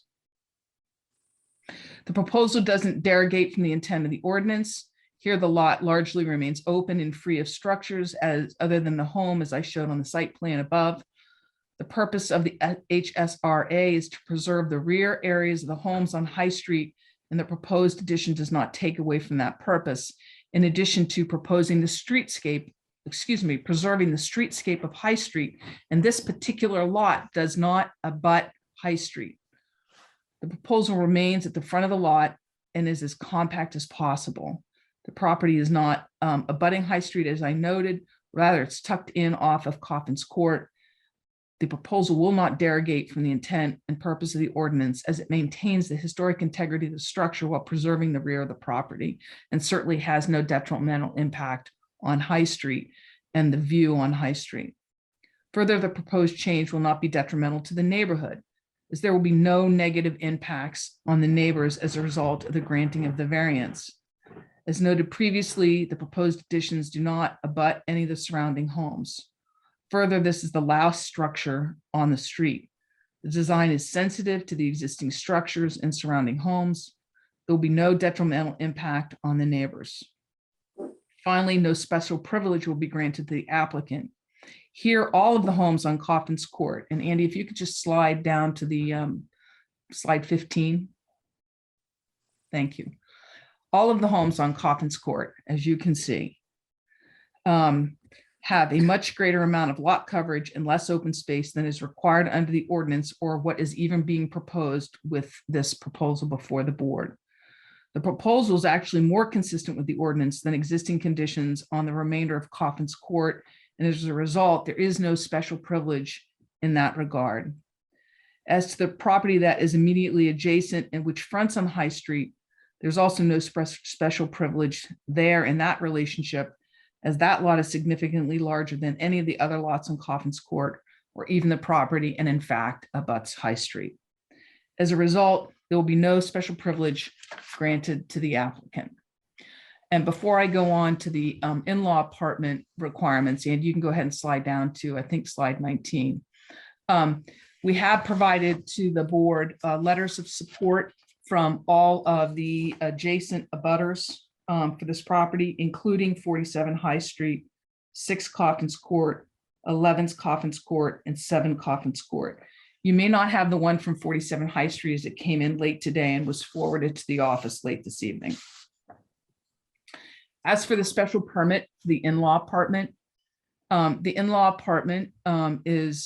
be occupied by a parent, children and grandchildren. Actually, the in-law apartment will be occupied by Cheryl, who is the parent of Rachel and the grandmother of the children of Rachel. The dimensional requirements of the zoning ordinance are otherwise met if the board approves the prior permits requested.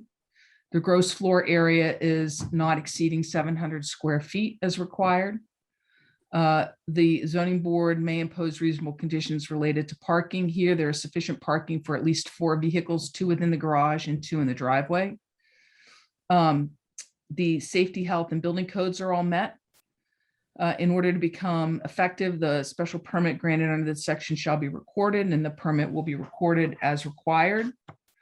In the 11th and 23rd months following the grant or renewal of the special permit hereunder, the homeowner will certify under the pains and penalties of perjury that the appropriate people are still living in the apartment to satisfy the requirements of the ordinance, and the applicant will comply with these requirements. Further, the applicant agrees with the terms related to if the certification is not filed pursuant to the requirements, the permit will expire, or if the in-law ceases to be occupied as provided, it will expire, and it will expire at the expiration of 3 years unless it's granted a renewal by the board. Where new kitchen or kitchen appliance have been added, they will be removed within 6 months after the expiration of the special permit. The applicant agrees with that. And the zoning board of appeals may order an inspection of the premises for compliance, and the applicant would agree with that, of course. As a result, having demonstrated that the proposed addition to the residence is not substantially more detrimental to the neighborhood than the pre-existing non-conforming structures, that the variance request can be approved because the applicant has shown that it meets the criteria of the variance, and also because the applicant has shown that it meets the criteria related to the grant and requirements of the in-law apartment. The applicant requests the board grant the requested special permits and variance as set forth. And we're happy to answer any questions. Thank you, Attorney Mead. With that, we will conclude the presentation portion of the public hearing and open up the floor for public comment. Andy, if you could just put the slide up, and anyone who is listening in who wishes to speak, just click the raise hand button and we will recognize you and just ask you to keep your comments to within 2 minutes. Seeing no hands yet, and I don't think we have any callers. I do see one hand, Stephanie Nikodic, and we'll go ahead and unmute Ms. Nikodic's mic. And Stephanie, you have the floor. Thank you, Mr. Chairman. Stephanie Nikitich, 93 High Street. I would like to make 3 points. One is that this is another application with a very tight tolerance to escape DCOD review and an historical commission advisory. So I wanted to mention, this is the Coffin Woodman House, a documented 18th century Georgian era building. I and many others in Newburyport are grateful to longtime residents like Mrs. Smith who have maintained and preserved these increasingly rare examples of Newburyport's heritage. 2, as far as I know, this is the first request for a variance in the HSRA district. This zoning was unanimously adopted in 2017 by the City Council to preserve the historic pattern of open space along the High Street Ridge. I am myself a 30-year owner of what is now a non-conforming building and lot in the HSRA. I supported wholeheartedly its adoption. I don't want to see the HSRA dimensional protections eroded. So I am concerned about clearly warranted and uniform application of the variance requirements. The need for a variance is lot coverage and open space. This is both because of the in-law garage addition and an addition to the primary building. The primary building addition is described as a change to accommodate a family of 4. The current living space of this house is about 36,000 square feet. I'm sorry, 3,600 square feet. This is similar to the size of my house, where we spaciously raised 2 children and still spaciously hosted 2 other children during the summer and holidays, basically a family of 6. As far as I could see, the measurements provided ignore the addition to the primary building. My question to the chair is, if that addition were eliminated, would a variance be needed? 3, I appreciate the design of the in-law addition. The renderings suggest quality materials to harmonize with the historic building. However, materials are not specified on the plans. I hope you may ask that they are, so that you can understand them and condition any approval you might make on specific materials. Thank you. Thank you, Ms. Nikitich. Anyone else wish to be heard? Anyone else? Seeing no hands at the moment. Going once, going twice. Okay, we will close that portion of the public hearing and go to questions from the board. And we'll begin with Mr. Moore.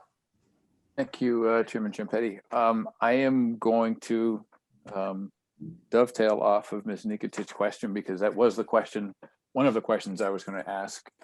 And that was if the applicant had done any impact numbers on what the connector and the fill-in addition in the back did to the lot coverage. Did you do a with and without type of sensitivity analysis? So I, given our current circumstances, I have actually just sent that question to Mr. Sukov. So I don't exactly have an answer quite yet, but let me say that so the existing lot coverage is 10.6, which is 2,307. So 12% is 2,611. So even the in-law at 700 would put it over the 12%, right? 700. If the in-law was smack up against the house, it would put it over the 12% by 304 square feet. So even with that, you're over it. So the connector, I don't know if Bill can answer how wide the connector is. The connector is going to put it over even more. And so the total square footage over the 26 is another 12, maybe. No, that's not right. Bill, do you have the square footage of the connector? Yeah, the connector is 8 feet by, hold on just a second. This could be a math problem we can come back to and let other questions go, but I got a feeling it might start with this one anyway. So 8 feet by 12. So it's just 96 over square feet. Yeah, about 100 square feet. Right. And the rear addition is approximately, 500 square feet. okay. So we would Good. still be over even with just with the in-law. And if the in-law were smack up against the house, which I think probably, I don't want to put words in Ms. Nikitic's mouth, would not be a preferred approach. I might agree with that, but again, we won't guess on her opinion on that. Right. I thank you for that, and that's all the questions I have for now. Okay, thank you, Mr. Moore. Moving on to Mr. Delisle. Thank you, Mr. Chairman. I'm going to dovetail off Mr. Moore's question and ask about the covered porch to the south. How does that figure into the open space and lot coverage formula? That goes against one, but not the other. Okay. Building coverage it goes against the lot coverage, but not the open space. Hang on a second, Mr. Delisle, I'll tell you exactly. And I had this out to answer that exact question. Covered by building area, right? So it goes against the open space, not the lot coverage.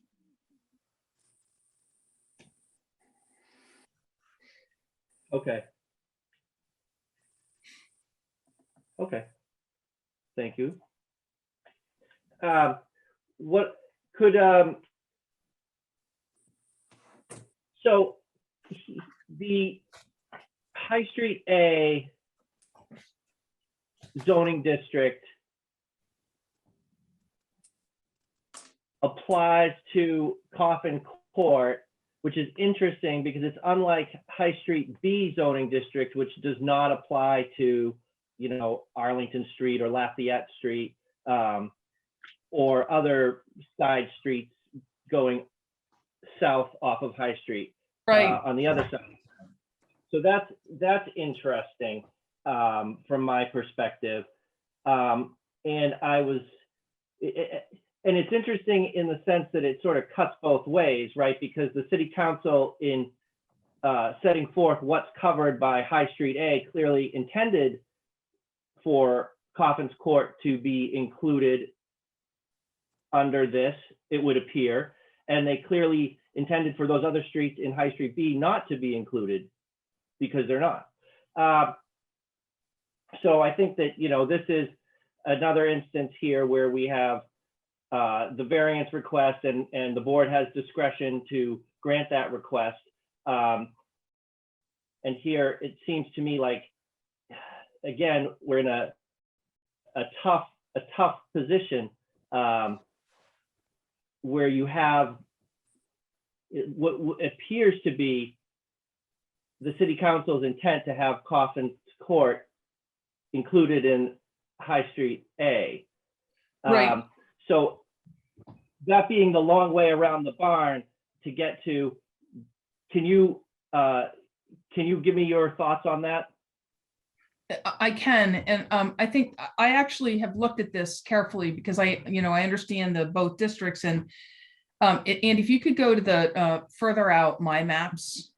So and I wasn't a part of the adoption, and so I'm gonna, and Stephanie has already spoken to this a little bit, but the next one down, right? Is this the further one out? Yeah. Yeah. So I think the goal, as Stephanie indicated, was really to protect the rear of these properties from being developed upon, right? And to maintain kind of the majestic, if you will, most of the homes that are on the ridge, right? And we can start with down at the corner of State and High Street, right after the mobile station, right? And all those houses, beginning with Ms. Nikitic's, moving all the way down or up on the ridge. Very few are down on the street, and many of them have the rear, let's say, retreat lots. In fact, a number of the property owners, and quite honestly, I'm working with somebody right now, have put restrictions on the rear of their lots to protect them from future development or, building or things like that. But Coffin's Court, there we go. Coffin's Court is different. And I don't know why the city council didn't take the time to exempt Coffin's Court and those properties right around Marches Hill, because the reality is the city owns the rear property on this, if you will. So Andy, if you can scroll up on this my map a little bit, you can see all that, see the land that abuts it, that's city property. All the way back is city property up to the water tower. So at the end of Coffin's Court, the adjacent property to this is all city property, not to be developed. And Marches Hill, of course, is city property. Marches Hill is in the HRSA or HSRA. So I'm not sure, what the thought process is, and I can't put my self in their position, except for that it's clear that the purpose of the ordinance is to protect the, let's call it the majestic home sitting on the ridge and the rear open space. And hence the significant and quite frankly, odd setback requirements, right? 300 feet to the rear, 75 feet from the front. This property does not front on High Street. It fronts on Coffin's Court. And so their rear is opposite Coffin's Court. That's supposed to be a 300-foot setback. But the reality is here, really what needs to be protected by the ordinance is the property to the south, right? And we're not really encroaching on that, although we could encroach on that if we had the open space and lot area to 75 feet, because that's a side setback. So I think that even by exceeding the open space and lot coverage, we're still in harmony with the ordinance, because the ordinance oddly applies to Coffin's Court. And the houses on Coffin's Court aren't necessarily what the HSRA was meant to protect. Certainly the historic nature of those houses, and this house isn't the only one, need to be protected, and the DCOD protects it, as does the demolition delay, depending on what applies. But I don't think the proposal here negatively impacts or doesn't stay congruent with the HSRA. I think it's one of those lots, as is any one of them on Coffin's Court, that doesn't fit squarely within the HSRA. And even this one, the rear part of the lot, which is actually the side yard, is going to be protected. Yeah, I think that I agree with you on that. That it certainly, what the proposal is here is consistent with the, I think, what the intent of the HSRA zoning district is. So the second thing I'd like to ask you about is if you could just reiterate for me the hardship here. Sure. So again, this is to the structure because of its historic nature, Mr. Swanton, to our earlier conversation. But importantly, it's the topography and shape related to that, right? Because of the topography, if you could go to the elevation, maybe the first elevation, Andy, because of the topography, sorry, go to the next, there we go. You really, the way the house is situated and this structure, you want to pull it away from the historic house. You would have to push it up against and to the rear into that historic structure because of the way the topography is. Also, because of the shape of that lot, if you want to go back up to the site plan right before this, because of the shape of the lot, if you pushed it against it and pushed it back to try to save space, it quite frankly would damage the historic structure, which is why Bill has designed it away from the historic structure. And so in doing that, it takes up more open space and lot coverage because you have that connector added onto it. Okay, thank you for that. Andy, can you leave it on this slide here. Attorney Mead, at the very sort of southernmost end of the in-law apartment, the proposed in-law, that's not, it's more than an in-law apartment. The carriage house, that's a better way to describe it because it's very calmly building. So that corner, that sort of southeastern corner, as it goes to the that sort of corner of the lot line, that's further away from, or that distance is greater than the distance of the from the northeastern corner to the lot line below that. So there's nothing new being created with that addition. Is that correct? That's correct. It's already non-conforming. And so we're exacerbating it, but we're not creating a new non-conformity. Okay. All right. And then the last thing I'll ask about, and maybe this goes to the architect, if he could just sort of describe what the materials are going to be used, because I think that Ms. Nikitic's point as to the materials being used on this addition, this carriage house, because it is such an excellent looking building that we would want to make sure that the materials are of equal quality to the drawing. So if I could just ask that of the architect. Sure. Can you hear me? Yes. Yes, sir. Could you put up slide 11? Yeah, the intent was for but let me back up for just a second. Interestingly, the existing house has a stone foundation, a brick foundation that's painted red, which is actually very handsome. My intent was not to do that on the carriage house or the barn. My preference would be to do that out of a field stone. It probably would be a 4-inch field stone applied over the foundation.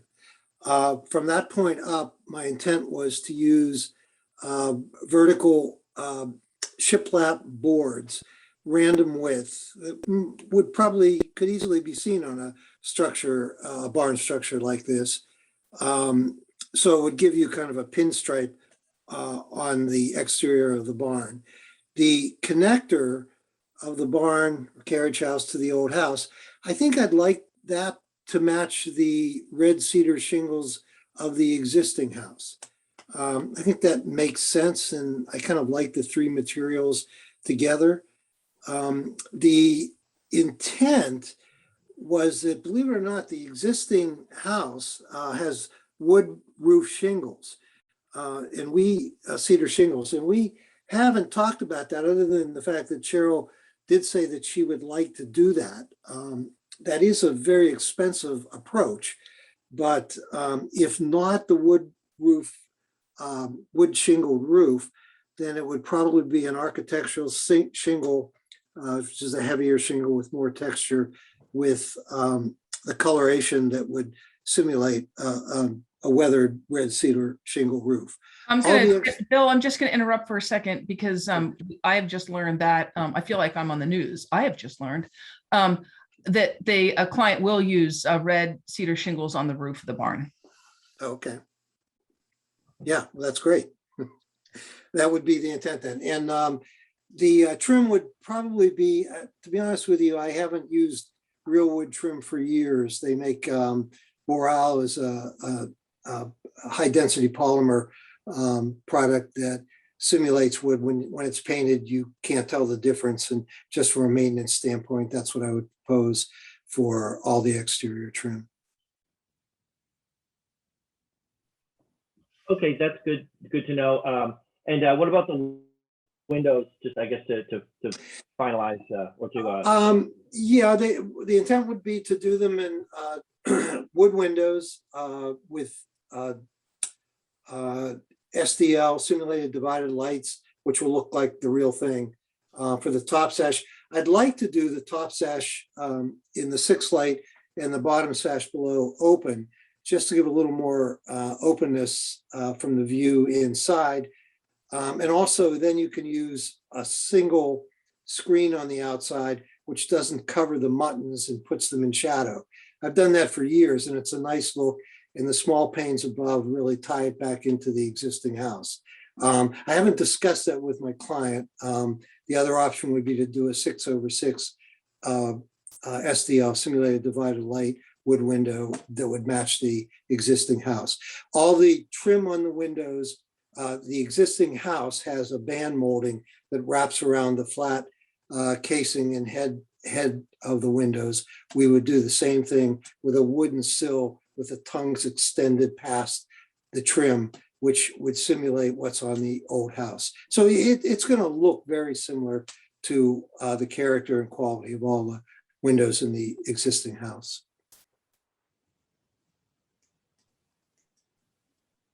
Thank you for that. That sounds very nice. Thank you. I have no additional questions. Okay, thank you, Mr. Delisle. Moving on to Mr. Swanton. Some of my questions have already been asked. Just to finish on materials, you mentioned the vertical board would be shiplap. What is the actual material? It's a boral. It's a high, AZAC is another material. It's a high density polymer, and it doesn't rot. But believe me, when you paint it, you don't know it's not the real thing. I'm just like I'm familiar with AZAC. Yeah. Going back to Mr. Moore asked about the size of the various things, and I didn't quite write them down quickly enough. The addition, this in-law apartment's like 700 square feet. I think you Correct. mentioned that little connector that shows in this drawing. Is that like 200? What is that? I couldn't write it down. 96 square feet. 96. Yeah. 96. Okay. And if I look in the assessor's records, the house is currently 3,652 square feet. So if I add the 700 square feet for the in-law and the 96 for the little addition, it's a big house. I mean, that's 4,448 right there. And then you want to put another 500 square feet on the back. So basically you're getting to just about 5,000 square feet between the two additions and the little connector, unless my math's off there, as far as the size of the house for these 4 people. And, people should be able to build any size house they want. But the thing here in this case is you're asking for a variance in a district that the city council only a few years ago put in place unanimously. And for some reason or another, as they, I think Mr. Delisle went over this, is they included this. I'm not sure why, but they did. And I'm not really here to second guess them. So I guess if you were just looking for the in-law apartment and the little connector and the nice materials and whatnot that you're using, and just went a little bit over the 12%, that the city council put in place, that'd be one thing. But then to put another 500 square feet in the back at the same time, that's where I'm having problems. So could you speak to that? Sure. I'm going to answer part of it, and then Bill, you can talk about it a little bit too. So there are 2 families, right? This is an in-law and a house. So, right. So there are 2 families here, not one family. So there's 4 people in the main house, and then a person in the in-law. Secondly, as Ms. Nikitic actually pointed out, the house is very old, and the way the interior of the house is laid out currently doesn't really fit the needs of the family that's going to move in there now.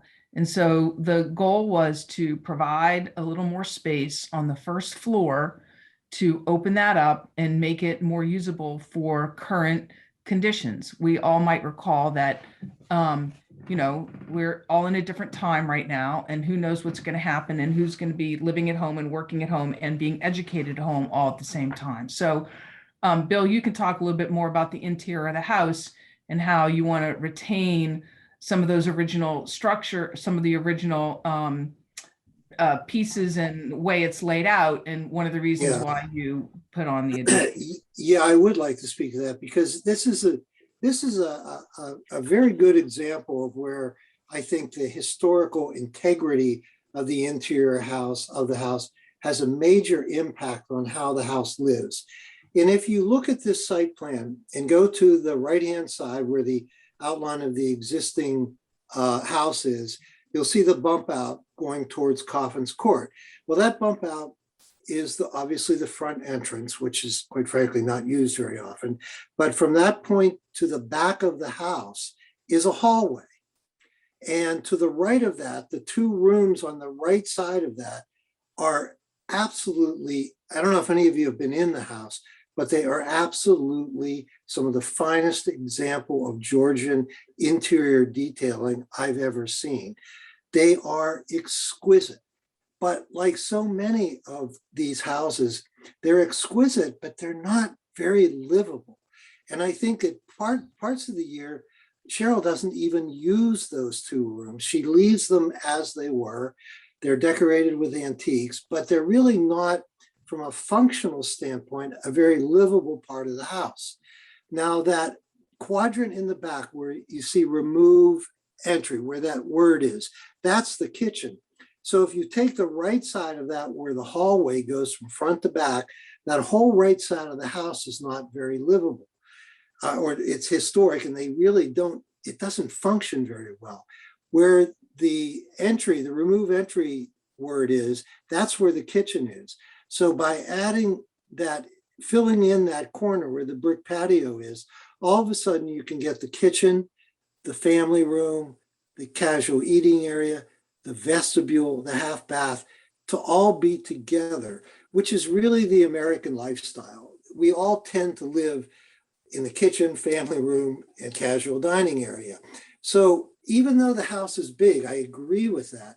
But because Cheryl has been so meticulous about maintaining the historic character of the right-hand side of the house, by adding that addition allows Cheryl's children to have a very livable interior that works for a family in today's society. And if you walk through the house, you get it in a minute.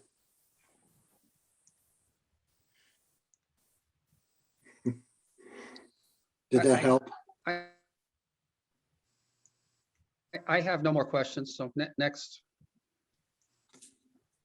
Okay, thank you, Mr. Swanton. Moving on then to Mr. Bennett. I have no questions. All right, thank you, Mr. Bennett. And I too, I defer to the questions that have been asked that were originally mine, but my colleagues had shared. So I'm satisfied as well. I think it's been well vetted, so thank you. And with that, we can close that portion of the public hearing and go to deliberations.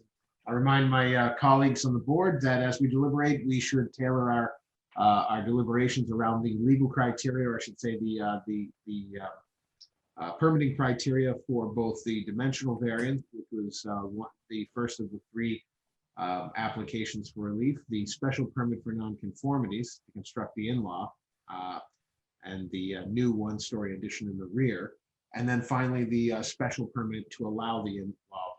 So with that, keeping those three, the criteria for the three permits being requested in mind, we'll go back at the top of the batting order to Mr. Moore.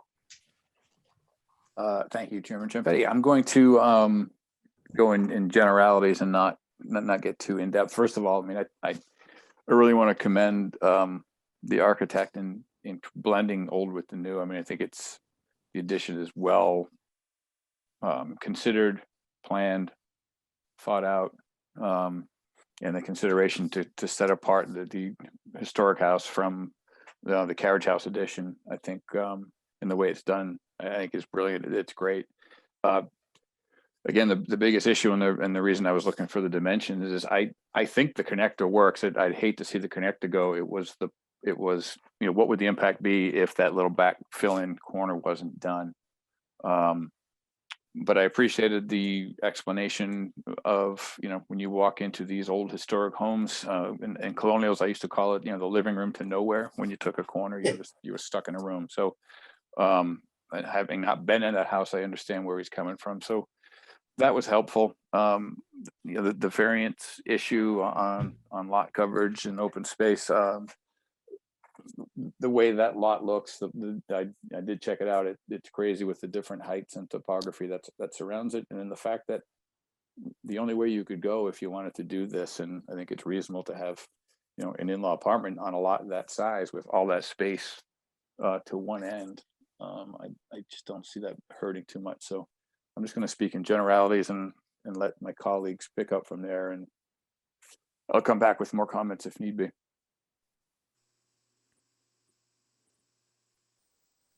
Okay, very good. Thank you, Mr. Moore. Mr. Delisle. Thank you, Mr. Chairman. I would like to note to Mr. Sukoff that his explanation as to the right side of the existing structure was, I think, very helpful for me as well, as it relates to sort of the desire for that additional back room addition that sort of resonates with me. I understand that. So I think, taking things one step at a time, I think the first one is the variance. So we'll go through that first. I think that here, clearly, and I went up there today, we clearly have the odd shaped lot and the undulating topography of that lot, just slightly different than some of the other lots. I mean, they're all on a hill, going up a hill, but that one really kind of goes up and down and up again. So I think that even though we're talking about lot coverage and open space, I think that we have enough here to get us over the variance hurdle, that these conditions are unique to the applicant's lot. I think we can check the box on that. That the strict application of the provisions of the chapter depriving the applicant of reasonable use of the lot is probably the fuzziest one, but I think here, we have a situation where the family is looking to have the in-law apartment, and if we were to strictly apply the requirements of the High Street A zoning district, that would not allow for that. So I think this is maybe the fuzziest point, but I think we can check the box on that. Unique circumstances and conditions are not not the result of actions of the applicant. That is satisfied, and the relief will not constitute a grant of a special privilege. I think here this is satisfied as well, because we do have a situation on Coffin's Court where all these lots are much smaller than what was contemplated in the High Street A overlay district. So I think from the variance perspective, for me, I can support the variance here. And I do also think that even though we are allowing this to go over the open space and the lot coverage requirements of the High Street A zoning district, it's a unique circumstance because, number one, as noted, we're not on High Street, even though we are in the district set forth by the city council. We're on a lot that's much smaller than the majority of the lots that were affected by this zoning district. And I think importantly, the purpose of the ordinance is to discourage sort of infill and subdivision of these really large high street lots. And I think that here, what's being proposed does not run afoul of that sort of fear. So I think for the variance, for me, I can support the variance. The special permit for nonconformities, there's no new nonconformity, and I don't believe that what is proposed here would be substantially more detrimental to the neighborhood than what is there. It's different than what's there, but the plan is well conceived and well designed, and it looks very nice. So I think that relative also to where it's situated in the neighborhood, sort of up on the right-hand side of the hill as you go up Coffin's Court, it's a bit unto itself. So I think that, again, it's not more detrimental to the neighborhood.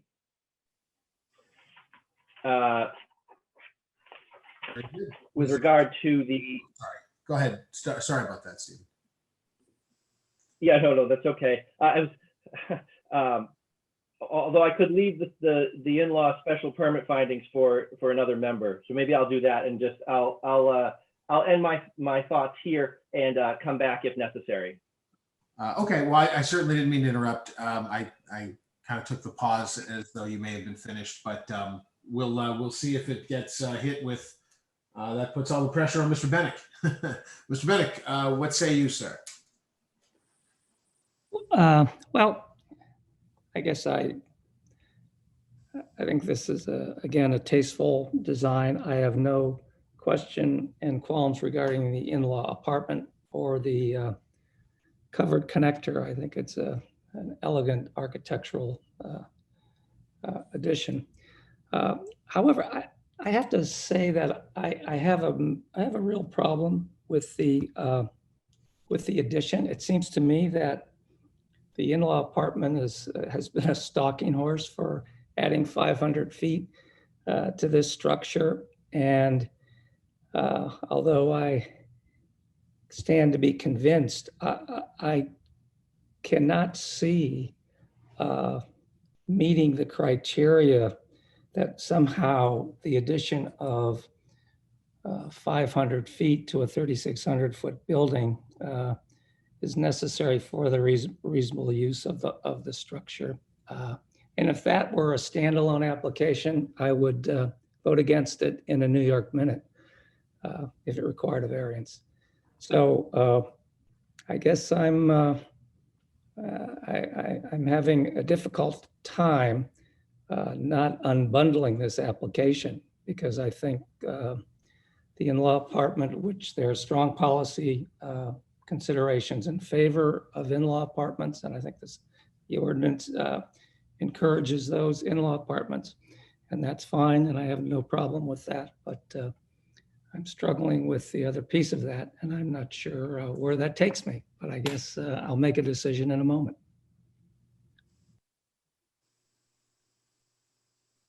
All right, thank you, Mr. Bennett. I think that in terms of my sentiment on this, I do agree with many of my colleagues on the tastefulness of the application. I do share some of the concerns about the massing and scale, but as I see it in mass, it does seem appropriate given the area and the lot. And I like the attention to architectural detail is certainly greatly appreciated for me as well. So I for all of the reasons that I think many of my colleagues have already articulated, and I won't go into repeating, I feel like I can support all three of these applications. Okay, so with that, we can close that portion of the. Wait. This I is was going Ken to say that, Swanson. Ken. I think you missed me. Oh, John, I think you missed a couple. I thought we rounded through it. My apologies. Where we had Mr. Bennett. Where did I I leave think off? I may have jumped the line. Sorry. Well, you were offered the spot, and Exactly. perhaps I should have jumped in. But anyway, I just like to comment. Sorry. So go ahead. I think was it Mark? Are we? I think you wanted to hit Mr. Swan, and also Mr. Chagnon, I think, is on board this one too. You're absolutely right. My apologies. So, Mr. So I've jumped the gun, and my apologies. I must have just read myself as behind following Mr. Bennett. Mr. Swanton, I think we missed you, and then we'll go to Mr. Chagnon, who's voting on this application. Okay, Mr. Swanton speaking. I like this picture. Several of my colleagues have already said it's a nice design. The one person spoke during the open comments also complimented the design. Like the materials also are good. I'm glad those were specified. My issue had been as Mr. Bennett said, the addition in the back. One of the good things about the addition in the back is you can't see it, at least not from the street. It's back there somewhere in this picture, but that's to its credit. But I do feel a little awkward about having the first variance in this new zoning district be created so we can create a house of nearly 5,000 total square feet. So I do have a concern there, but I'm sort of on the fence, quite frankly, on whether that would turn me off to the whole project or not. And so that's where I am. I'll listen to what Mr. Chagnon has to say and take it from there. Thank you, Mr. Swanton. Mr. Chagnon. Yeah, thank you, Chair. I guess like some of my colleagues, I'm comfortable with the dimensional variance requested. I'm also comfortable with the special permit for nonconformities and the special permit for the in-law apartment. I do think with the shape of the lot and the topography, as some of my colleagues have mentioned, that the variance criteria can be met, and therefore I can support it on all three of the applications. Thank you. Okay, thank you, Mr. Chagnon. Okay, have I missed anybody? Because I know we went out of sequence a little bit. I want to make sure. You got us all. Okay, great. Is it possible to say something? Sure. Is this Mr. Subkoff? Yes, it is. I just want to add one other thought that may address that concern about the size of the house. When I spoke about the two rooms to the right of the entrance foyer, there is another room that is on the left of the front entrance, which is also like the other two rooms. They are three rooms that look like a museum. And the reality is they are a wonderful example of Georgian architecture and detailing. And Cheryl has maintained those and restored them over the last 40 years meticulously. Unfortunately, they're not very comfortable rooms to be in. So even though they add to the square footage of the house, they make the house very awkward to live in as a family. And I would just offer the suggestion that maybe by being flexible on the square footage, you're maintaining and helping to maintain three magnificent historical rooms. And they're an attribute to Newburyport's history, not on the outside, because not that many people see them, but on the inside, they are like a museum. Unfortunately, not very comfortable to live in, but they're gorgeous. And those are about 800 square feet, Bill? Well, the two on the right side are 800. If you add the one on the front left of the entrance, that's about another about 150. So you're getting up close to 1,000 square feet with those three rooms. Just as Mr. Swanton again, I just want to comment that I think you pushed me over the top, so I can support this. Okay. Okay. And certainly, I like to exercise, the discretion of the chair to, to allow the organic development of a conversation that kind of helps us as board members better understand the metrics that we're being asked to kind of dig into. Sometimes it's hard to understand fully when we're looking at two-dimensional photographs, even if we've seen the three-dimensional, site visit. But this is definitely helpful. So a little bit out of sequence, but very, very appreciated. So thank you, Mr. Subkoff and Attorney Mead, for the additional dimension that you had shared. And with that, do we have any further deliberations from any members of the ZBA before I close this portion of the public hearing? Seeing no takers, I'm going to go ahead and close that portion of the public hearing and ask, do we have a motion from a member of the ZBA? And I would say we should take these one at a time. So we'll start with the dimensional variance. Do we have a motion? I'll make a motion to approve the variance application for 8 Coffins Court. That's the application 2021-45. It's Mr. Moore. I'll second that, Mr. Delisle. Thank you, Mr. Moore. Thank you, Mr. Delisle. Motion's been made and seconded. Calling the roll, Mr. Moore. Yes. Mr. Delisle. Yes. Mr. Swanton. Yes. Mr. Chagnon. Yes. Mr. Bennett. Yes. Rob Champetti, I vote yes. That is 6 in the affirmative. The ayes have it. The motion carries. Mr. Champetti, you actually only have a 5 voting member board. You're right. So that means Mr. Bennett, because we have Mr. Shannon on this, Mr. Bennett becomes our alternate again. So we have 5 in the affirmative. The aye votes were Champetti, Moore, Delisle, Swanton, and Shannon. 5 in the affirmative. The ayes have it, the motion carries, and the application for the dimensional variance docket 2021-45 is approved. Thank you, Attorney Mead, for pointing that out. Do we have a motion? We have the second application that's before us, docket 46, special permit for nonconformities. Do we have a motion to approve? This is Mr. Shagnon. I'll make a motion to approve the special permit for nonconformities, docket 2021-46. Thank you, Mr. Shagnon. Do we have a second? Second, Mr. Moore. Thank you, Mr. Moore. Motion's made by Mr. Shagnon and seconded by Mr. Moore on the special permit for nonconformities. Calling the roll, Mr. Moore. Yes. Mr. Delisle. Yes.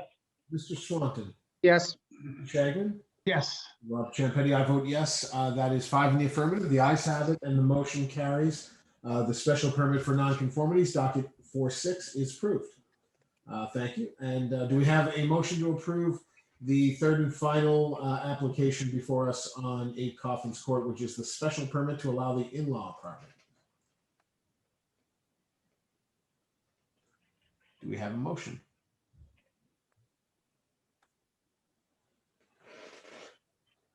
Anyone? Mr. Shagnon, I'll make a motion to approve the special permit to allow an in-law apartment for 8 Coffins Court, docket 2021-47. Thank you, Mr. Shagnon. Do we have a second? Thank you, Mr. Moore. Thank you, Mr. Moore. Motion's made by Mr. Shagnon and seconded by Mr. Moore. Calling the roll on the on the motion to approve the special permit to allow an in-law apartment. Mr. Moore. Yes. Mr. Delisle. Yes. Mr. Shagnon. I'm sorry, Mr. Swanton. Yes. Mr. Shagnon. Yes. Rob Champetti, I vote yes. 5 in the affirmative. The ayes have it, and the motion carries. The special permit to allow the in-law apartment is approved. Thank you, everyone, and thank you, Attorney Mead, Mr. Sopkoff, and members of the ZBA for everyone's patience, and members of the public for your patience. Thank you very much. Thank you. Okay, that rounds us out to the what was originally our first public hearing is now at the back of the batting order. This is the application for 2 Neptune Street. The applicant Patty Ann Bampos, docket 2021-26, a special permit for nonconformities to add a dormer on the rear roof of a pre-existing non-conforming structure. And this matter was continued to this evening from the hearing on July 27th, 2021. May we hear from the applicant, Ms. Bampos? You have the floor. Yes, good evening. My name is Patty Ann Bampos, and I'm representing myself tonight at this continuance of my application for a special permit to build a shed dormer at 2 Neptune Street. The property is in the R2 and DCOD overlay districts of the Newburyport zoning ordinance. I propose to add a shed dormer to the house to increase the living area in the structure. The resulting increase in the second floor area is approximately 140 square feet. No other changes are proposed. The lot is pre-existing non-conforming as to size, frontage, lot coverage, and open space. The minimum required lot size in the R2 district is 10,000 square feet, while this lot contains 1,621 square feet. 90 feet of frontage is required, and this lot has 87.24. The maximum lot coverage allowed is 25%, while this lot has coverage of 48.7%. The minimum open space allowed is 40%, where this lot has 51.3%. So the proposed dormer will not alter any of the above mentioned non-conformities and will not add more than 500 feet of living area. The shed dormer dimensions were revised from the last ZBA meeting to be inset 2 feet on the Water Street side and 3 feet on the opposite wall. And I will show the board why the 2-foot dimension remains as is in a later slide, but pulling in the opposite wall from 2 feet to 3 feet inset is to accommodate my 2.5 Neptune Street neighbor's desire. Although I do not believe an asymmetrical dormer is the best option, the back space is less important than the front room, which is the bathroom and has more limitations. To reiterate, there's going to be no new nonconformities to this non-conforming property. But before we go on to the next slide, I was hoping to correct a detail from the last meeting, and that was in a letter that my 2.5 Neptune Street neighbor submitted. And it was stated in the letter, just one sentence, that the purchase price also reflected the understanding that renovation would be limited by historical commissions and zoning boards. And I just wanted to let people listening and the board know that this limitation was never implied. The limitation was never discussed or stated, and the real estate brokers never brought up any kind of limitation. That's part of the reason why I had called the planning department multiple times before I actually closed on the property to really understand what I had to comply with. So I just wanted to clarify that detail. So the next slide, if we can go to the next slide, on roof square footage, will potentially answer questions from the last meeting on how big will the dormer be relative to a by right dormer. And so you see the base calculation is 540 square feet. The by right dormer, which is in the newer guidelines, would cover 66% of the roof coverage.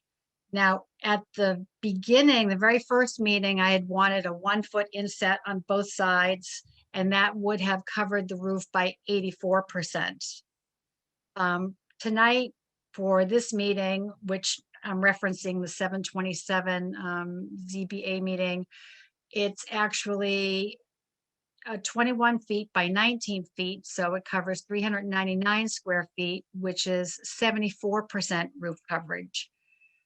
So this sheet just shows that from the start, going from a 1 foot and 1 foot inset to then a 2 foot and 2 foot inset, I'm really trying to comply with what the board wants to see as far as coverage and visibility and looks, and to try and work with what I really need for living space. So there's really only an 8% difference between a by right dormer and the dormer that I'm proposing tonight, which would cover 74%. Please see the next slide, which is SG11. This shows the proposed rear elevation. There's a 2 foot inset on the Water Street side and a 3 foot inset on the opposite wall of the building, which is the inner portion away from Water Street. If you could go to the next slide, which is SG11. This just shows if you're walking up Neptune Street or you were in my neighbor's yard at 2.5 looking out towards the water, this is what you would see from the opposite elevation. Could we go to the next slide, which is SG3? So this slide I added to demonstrate the difference between this is internally to demonstrate the difference between a by right dormer and a dormer with a 2 foot inset. So a 2 foot on the Water Street side. So the by right dormer I'm showing as a blue line in the upper right corner on the proposed second floor plan. And then the 2 foot inset is a red line, so that you can you visually see with the layout as it partially exists right now, what the difference is in that in the by right versus the 2 foot. Now, the distance between the shower and the wall, so the window wall, is 55 inches. And the distance between the shower and the vanity is 34 inches. Just, yep. Oh, that's awesome. Thank you. So that you get just a better feel of the tightness of what I'm dealing with. So per building code, which I must comply with, and if you could show slide R307, which is, I believe, the next one, actually might be 2 down. Yeah, you know what? I think it's slide number 8, but I'm not 100% sure. I don't see that drawing in the set. I see the images and then the plans that you provided. Is 307 the next slide now, number 9? That is the restroom. Yep. You know. So yeah, so these were pictures. I had a hard time trying to extract that from the building code book online. But so this is the building code that I need to comply with. So I need 24-inch clearance in front of the shower. And with a by right dormer, which is technically 42 inches in place, there would only be 13 inches of clearance. So I would not comply with the state building code. And actually, even a 3-foot dormer, which is 36 inches inset, would only leave 19 inches of clearance around the shower. And the building code is 24 inches. So whether it's 3.5 or 3 feet, I still would not comply with the building code. And that's the balance that I'm trying to work with. I'm trying to comply with what the ZBA needs and wants to see, and what the building code will allow me to build. So I also need to comply with ceiling height requirements, which is actually slide number 8. That's the slide R305. At the front corner of the existing shower, the ceiling height currently with the current slope is 70 inches. When a minimum of 6 foot 8 inches or 80 inches is required by code. And even though I removed the ceiling, it is still not code compliant. So if I am approved to build a 2-foot inset shed dormer, the ceiling would be raised to well above 84 inches, as it would be open to the attic. And I would be able to comply with both clearances for building code. If it's possible to go to slide SG 3.1, which I believe is slide 7. Yes. So this is a spatial elevation, which shows a 6-foot person standing between the shower and the vanity. And it purely demonstrates how a person would hit their head on placement of a by right dormer, which is the blue line, versus a 2-foot inset, which is the red line. And the 2-foot inset almost aligns with the depth of the vanity. And it's less likely for a person to hit their head with the 2-foot inset. So, I mean, my goal is really to comply with the ZBA requirements while also complying with the state building code to make a more functional space. I do hope that you vote in favor of this application, as this is a private residence. However, if you do find that these dormer dimensions are not acceptable, I would ask that you please tell me what dimensions that you would approve, so that I could potentially move forward with this project. Thank you. Thank you, Ms. Van Post. And I failed to mention at the outset of this hearing, actually, I am not going to be a voting member on this application. I should have allowed Vice Chair Mark Moore to open it up, but be that as it may, I'm going to turn it over to Mr. Moore now, and just note for the record That is, I'm not qualified on this. The 5 voting members on this application will be Mr. Moore, Mr. Delisle, Mr. Swanton, Mr. Chagnon, and Mr. Bennick. Myself being recused. So with that, Mr. Moore, you have the gavel, sir. Thanks for teeing it up for me, Mr. Ciampetti. And with the presentation complete, we will now move on to public comment.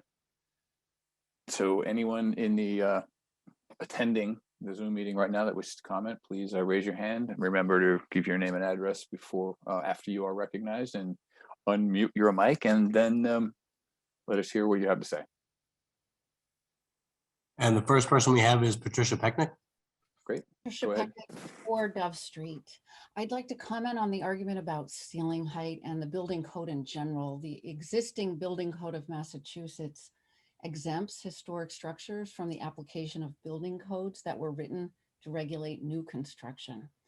The historic building section of the Massachusetts Building Code states that it is the Commonwealth's intention to provide means for the preservation of historic buildings as certified by the Mass Historical Commission. And this structure is so certified by its Form B, and that historic buildings are not subject to the same code provisions. KP Law can confirm this, as can the city's building commissioner. So for example, if a property owner is restoring an historic property, they can repair using materials and methods that would not be permissible on new construction. Stairway widths may be different. Front doors may swing against the direction of travel. There's no need to comply with natural light requirements, and so on. And this is the same, except that there can be no exemptions when fire safety would be an issue. So the door is so low and narrow that a resident can't exit to safety in the event of fire. But in this case, the building code argument fails.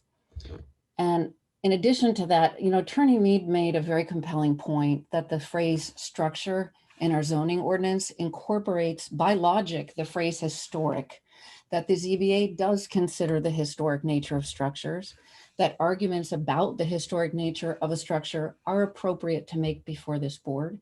And so I ask you to consider the historic nature of this structure and deny the special permit. Thank you.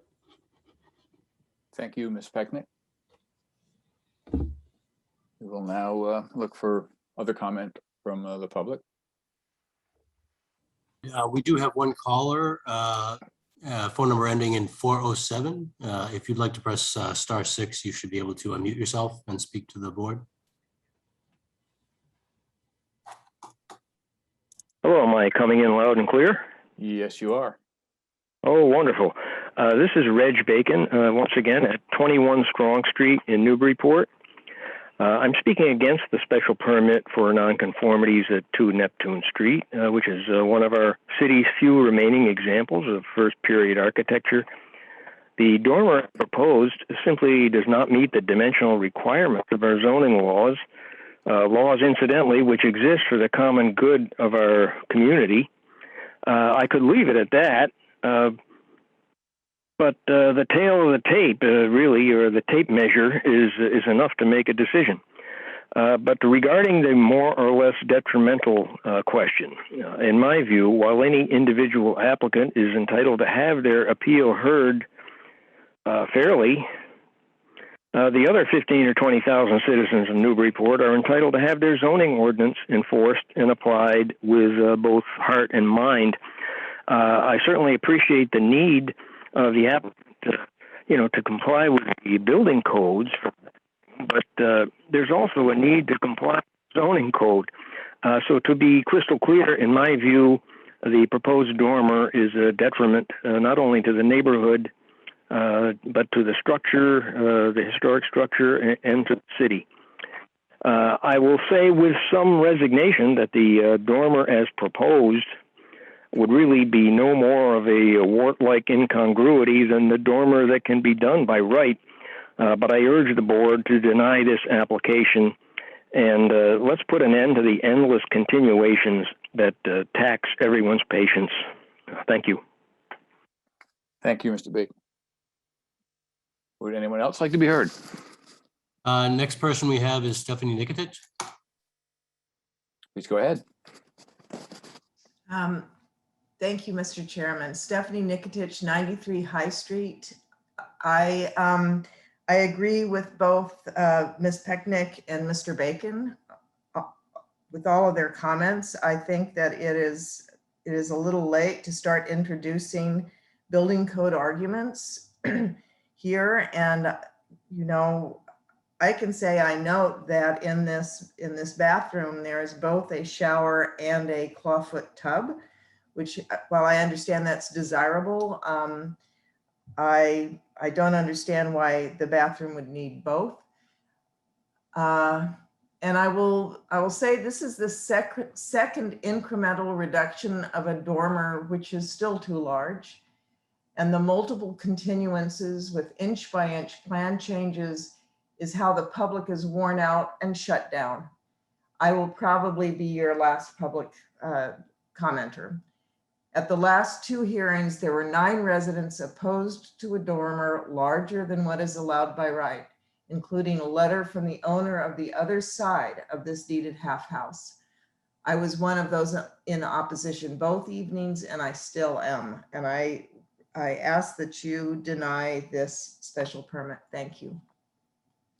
Thank you, Ms. Nikitich. Do we have anyone else that wishes to be heard?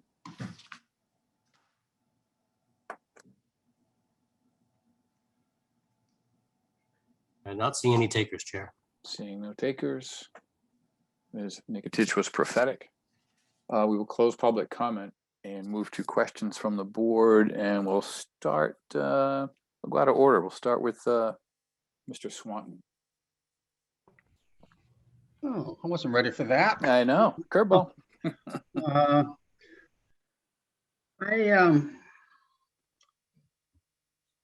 I'm glad the building code comment already came up, because I too was concerned that we were using modern building standards, building code standards to apply to this building when documented historic structures are exempt from most of those, as has already been pointed out, so I won't belabor that. My big concern with this is, you know, I know the applicant, I know you're concerned that we treat you fairly, but I've looked for I've been on for 2 years now. I've never had a building on a street, close to a street, that's come in and asked for an oversized dormer. And it's not because this is probably the oldest house in town. It's nobody's done it. I went back and found one for 14 to 16 Purchase Street, a house that's recently got finished up and was sold. They had to start like the Historic Commission, and they wanted to put a dormer on the front. Their house was set back 10 feet from the road. And a bunch of, one of the abutters stood up and said, don't do it. And they backed off and didn't do it. And so when it got to us, there was no dormer on the front. So I'm trying to look for a precedent. I can't find one. So it's not like we're singling you out. I don't want to make an exception for the oldest house in town and have you do something that nobody else can do. So I just don't, and I'm also tired. I mean, to me, the first application was on, please throw out the zoning. We shouldn't have to comply to anything. And then we've been through, this is now the 4th dormer we've looked at. So it's just going on and on. I mean, I was going to bring up the building code, but it's already been brought up. I mean, why should, I guess my question, dear applicant, is why should you be the first house that I've being asked to vote yes on an oversized dormer on the street side of a building? Why should you be the first one? That's my question. Am I unmuted? Yep, you're unmuted. Okay. Well, that's a very good question. I was not aware that I was the very first. I know that 265 Water Street did have a dormer on the 2nd floor and on the 3rd floor. And they've been doing some recent renovations. I'm not sure if you mean if it's approval of this project since the new guidelines. I was trying to demonstrate with the roof square footage that the guidelines in place for a by right dormer, which are new, I'm really not that far off from those guidelines. Only 8% is a very, very small measurement in total.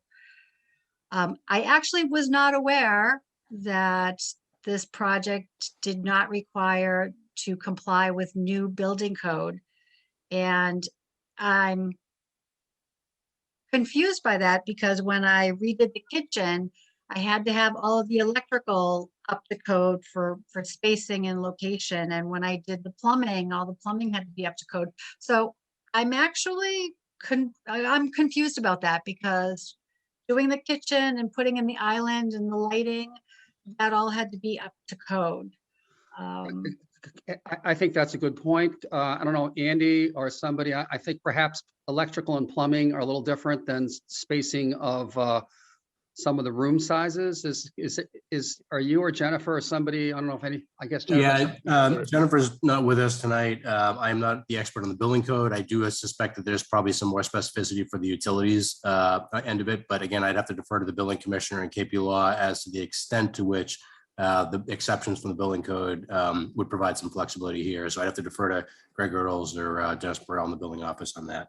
Okay, and the building code we did bring up in the last two meetings, but it was more referenced. It wasn't actually, there were no drawings. And at this point I thought, well, maybe you didn't understand, you know, what I was trying to accomplish with satisfying everyone at the same time. And that's why I specifically asked the engineer, the structural engineer, to make drawings to actually show, you know, specifically what I was talking about. And then, you know, I took pictures of the text for R305 and R307 to just show what was in code, because I believe the code has to do with safety, exiting the shower, wet floors. I believe that that's why they have a clearance around the shower. So I'm trying to satisfy everything at the same time with just getting, you know, just over 140 square feet or just under 140 square feet of really living space on the second floor. Yeah, I mean, if I could reply, you know, the building code for me is not the biggest issue here. And it's however that works out. I mean, from my perspective, it's somebody already mentioned that you could reconfigure your bathroom like a lot of folks have a tub with a shower, or you could change the other two rooms back there, the closet or the office. I mean, I know they're small, but you know, in an old house, many of us don't have closets. They're a lot smaller in some of our rooms. But to me, that's not the issue. The big issue is, do I want this to be the first one I vote on where somebody's got a dormer on the street side and this one's only 1.5 feet off the side, 1.5 feet off one of the busier streets in town? And that to me is my big issue. And it's, you know, if you've been sitting through tonight's meeting, the last two discussions, the fact that they were historic buildings was very important in the discussion. You have what I think is probably the oldest house in town. A lot of people have documented as such. And it's, you know, it's in that way, it's even more historic. So it would be a true irony to me to support an oversized dormer 1.5 feet off of one of the busier streets in town on the oldest house in town. So I'm sorry, I just don't have any more questions. Thank you very much. Could I respond? Yes, go right ahead. So because of the historic references being brought up is part of the reason that I believe that because of the age of this home, that this project is actually being handled differently from other special permit requests, and is, you know, almost indirectly a form of discrimination, that because it's the oldest or one of the oldest, that people are afraid to kind of just go with ZBA requirements or homeowners' rights. And that's a really tough line. And yeah, I can understand that, but my reality is I've been here 2 years now and I've never seen an oversized dormer on a street side of a building. So it's not like you're being discriminated against. This is the first one I've seen. So anyway, I'm not trying to discriminate you because the building's old. I don't want to make you the exception, despite, it could be ironic to do it on the oldest house in town because I've never done it anywhere else. And actually, the bathroom dimensions and the layout were actually limited by the beams from the roof peak that go down to the first floor and the placement to run the pipes. So there's not really a lot of potential reorganizing because I'm trying to work with what's there. You don't see the actual beams. These are walls. We're not showing, if I had a 3D, I could show you there's 2 sets of beams that come down from the original structure versus the salt box L that was added in 1725. So I had to kind of like work around those, and then just other beams that are in the wall and then are behind the shower. That there's actually a cross beam. If you look at the wall between the new closet and the new bathroom, in the drawing, it looks like it's vertical. In that wall, just outside of that wall is a beam coming from the peak to the first floor. So I had to kind of like work around that. The clawfoot tub is no longer a potential because I actually need storage and for linens and towels and blankets and winter things. And so that's not even a possibility anymore. So, I mean, my actual like living space, in a walking space, is really between the shower and the vanity. It's about 16 square feet. If I could just respond, I mean, generally, we don't spend a lot of time on interiors. We're charged with looking at,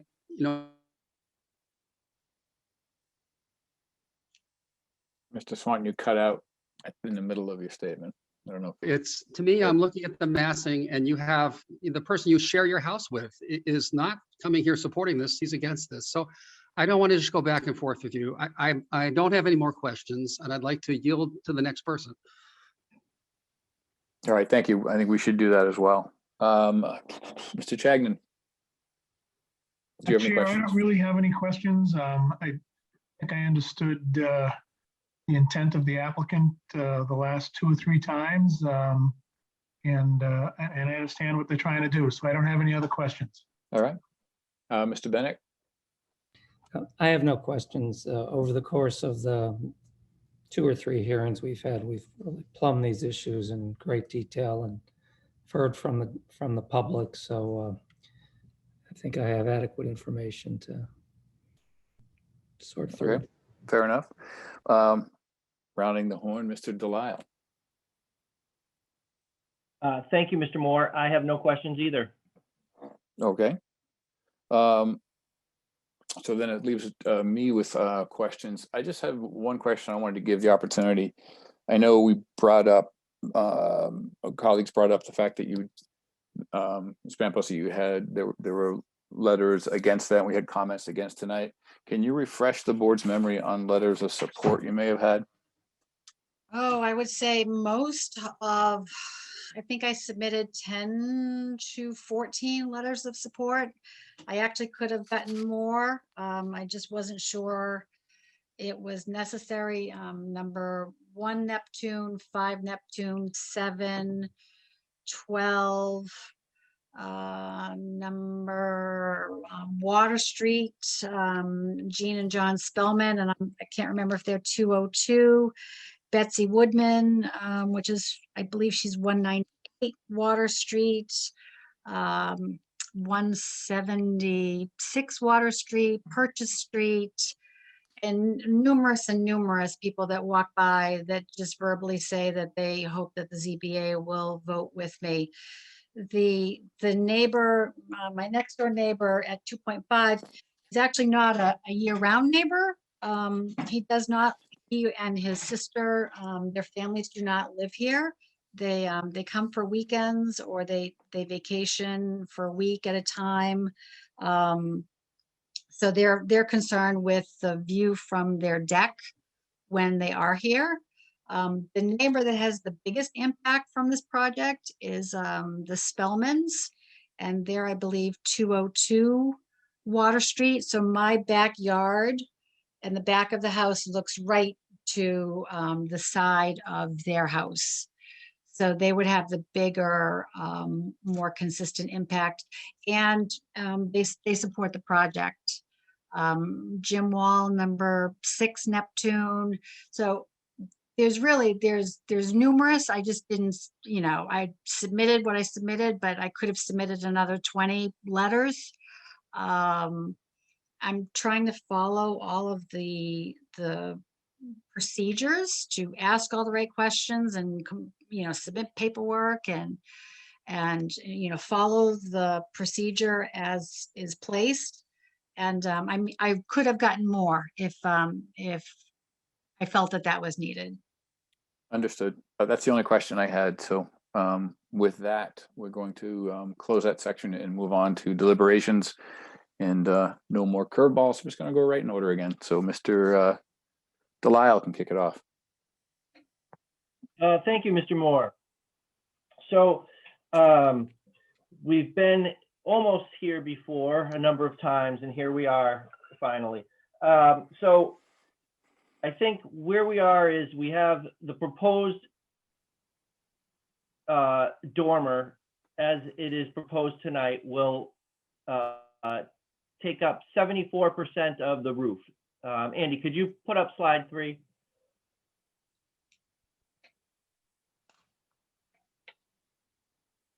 Thank you. So I think what we're looking at tonight is the drawing for 727 ZBA. That is 75% or 74% of roof coverage. I think that as we look at this through the lens of the special permit for nonconformities, we have to be satisfied that there are no new nonconformities, and that seems to be the case here, and that the proposed change will not be substantially more detrimental to the neighborhood than the pre-existing non-conforming structure. So in looking at that, we, the zoning board, can consider factors such as the size, scale, massing, volume, and location of the proposed alteration in this case.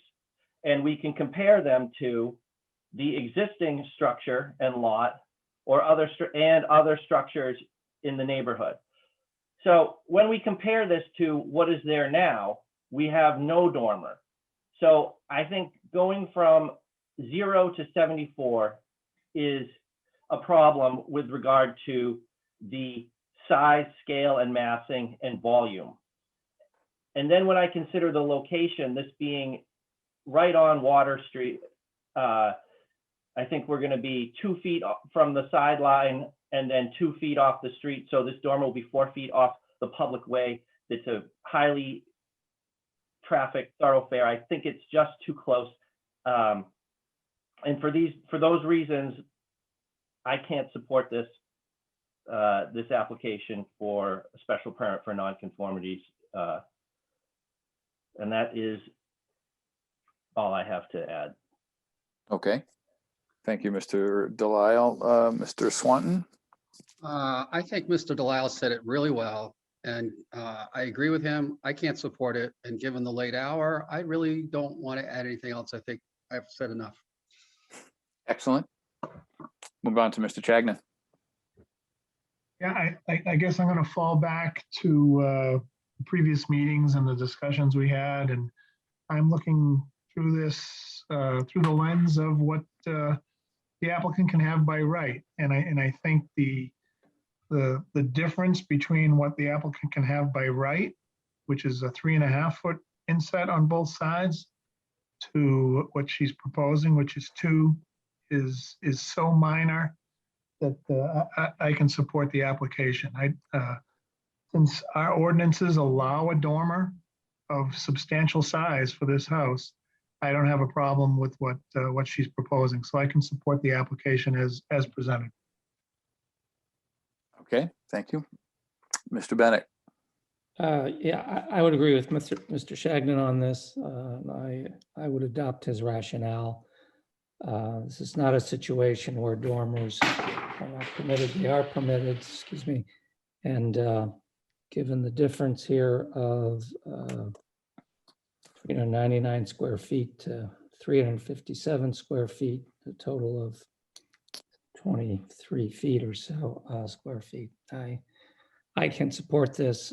And I believe that the criteria for a special permit would be met in that circumstance. Thank you, Mr. Bennett. And it comes down to me here. So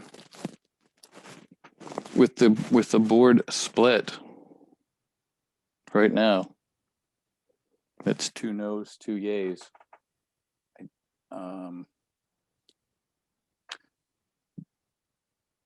There's a chance that this might not move forward here. So we always like to ask for a continuance. I really don't want to do that right now. I'm going to do my deliberation on this as well. And then before we move to a formal vote, we'll maybe throw out a thought here. I tend to be more in the, and I think I've been this way from the beginning with Mr. Chagnon and Mr. Bennett, that by right, a dormer can be built. So the applicant has gone through the process of the demolition delay. There was not a white knight. She wishes to put a dormer in as I guess, I'm gonna say it abhorrent, but the people that are in charge of the historical nature and protecting, and as we all should be as a board, but are really in charge of looking at these first generation homes and doing everything possible to protect them, as we should. Unfortunately, there is a by right dormer that can be built regardless. And like my colleagues, I don't see a big difference between the proposed and the by right. So, I tend to lean more towards the fact that we often have with these things, we look at metrics that we use to guide, size and massing and scale and what's allowed and to be more detrimental. And oftentimes it's percentages, and on Plum Island, it's the FAR, and then it's, lot coverage and for variances. And here for dormers, it's not a percentage of a roof. It's a hard number, which a hard number 3.5 feet in from either side seems to put more of a restriction on a smaller home than it would a larger home. So for those reasons, I don't see it being more detrimental, because the dormer, whether it's by right or the ones that proposed, it's not going to make a difference. I don't think so. I tend to lean towards the support of it, but that doesn't get us to an approval. So before we move to a formal vote, I hate to do this one more time, but I believe I can speak for the board. I think in deliberations here, I think the applicant asked earlier, if this isn't going to pass, what would? I think it's been pretty clear what would get some members begrudgingly over the line, and it's I would say it'd have to be a compliant dormer. But that's not a guarantee, but just from reading the tea leaves, since one is allowable by right, if one came in with the dimensions that are allowed by right, I think it would be hard pressed to say no to, but I can do a straw poll and see if that would make a difference. May I ask a question? Sure. And maybe this is for discussion based on what you were just offering to the board. Would 2.5 feet on the, instead of 2 feet, 2.5 feet, that would butt right up to the building code, would that be acceptable?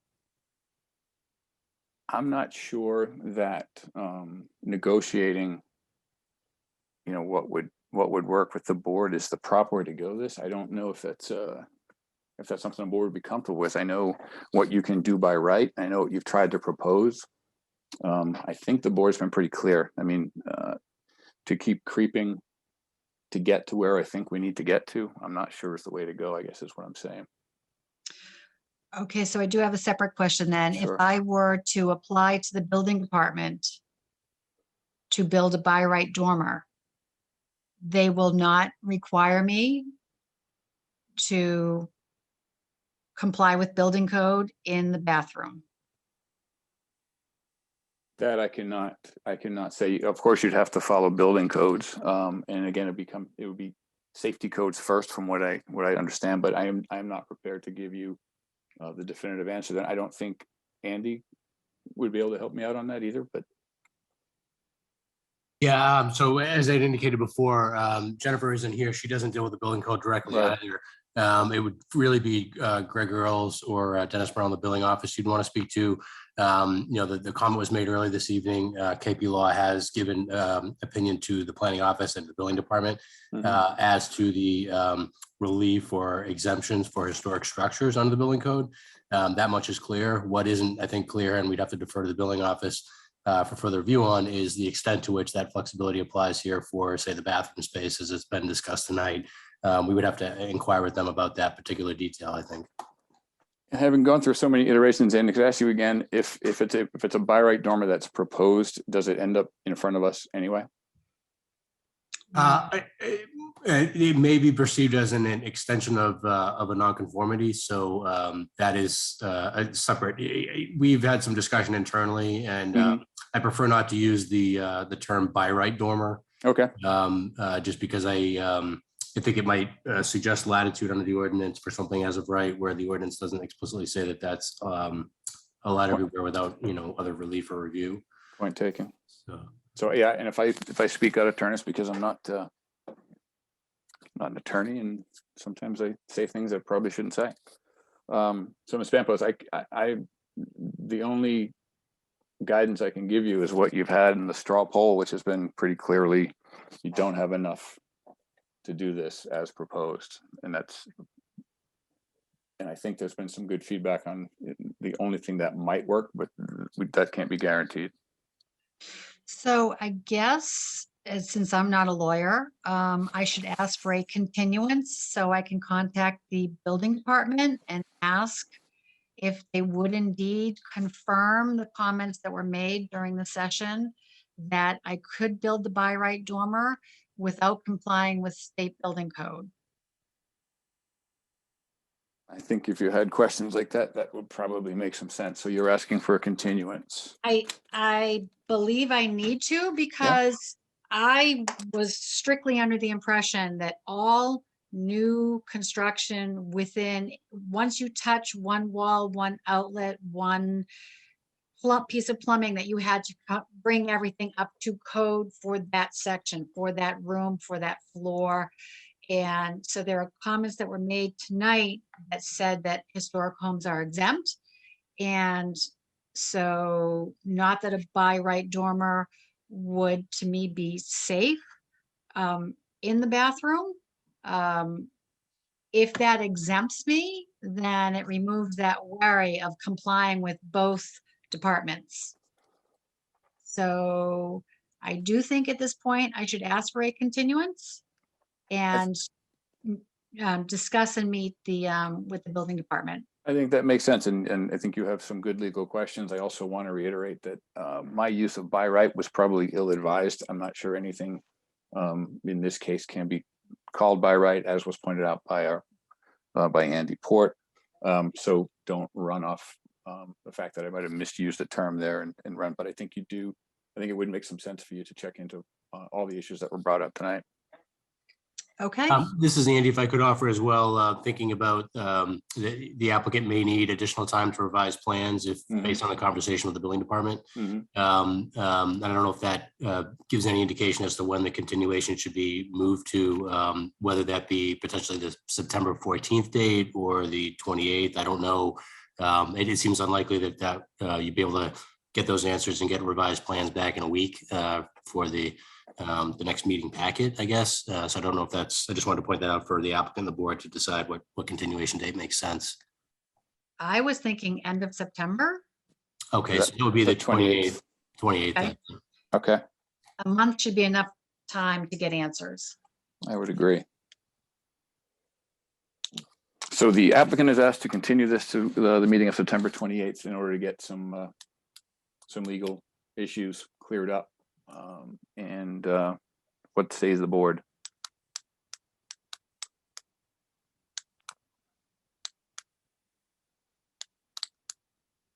Also move.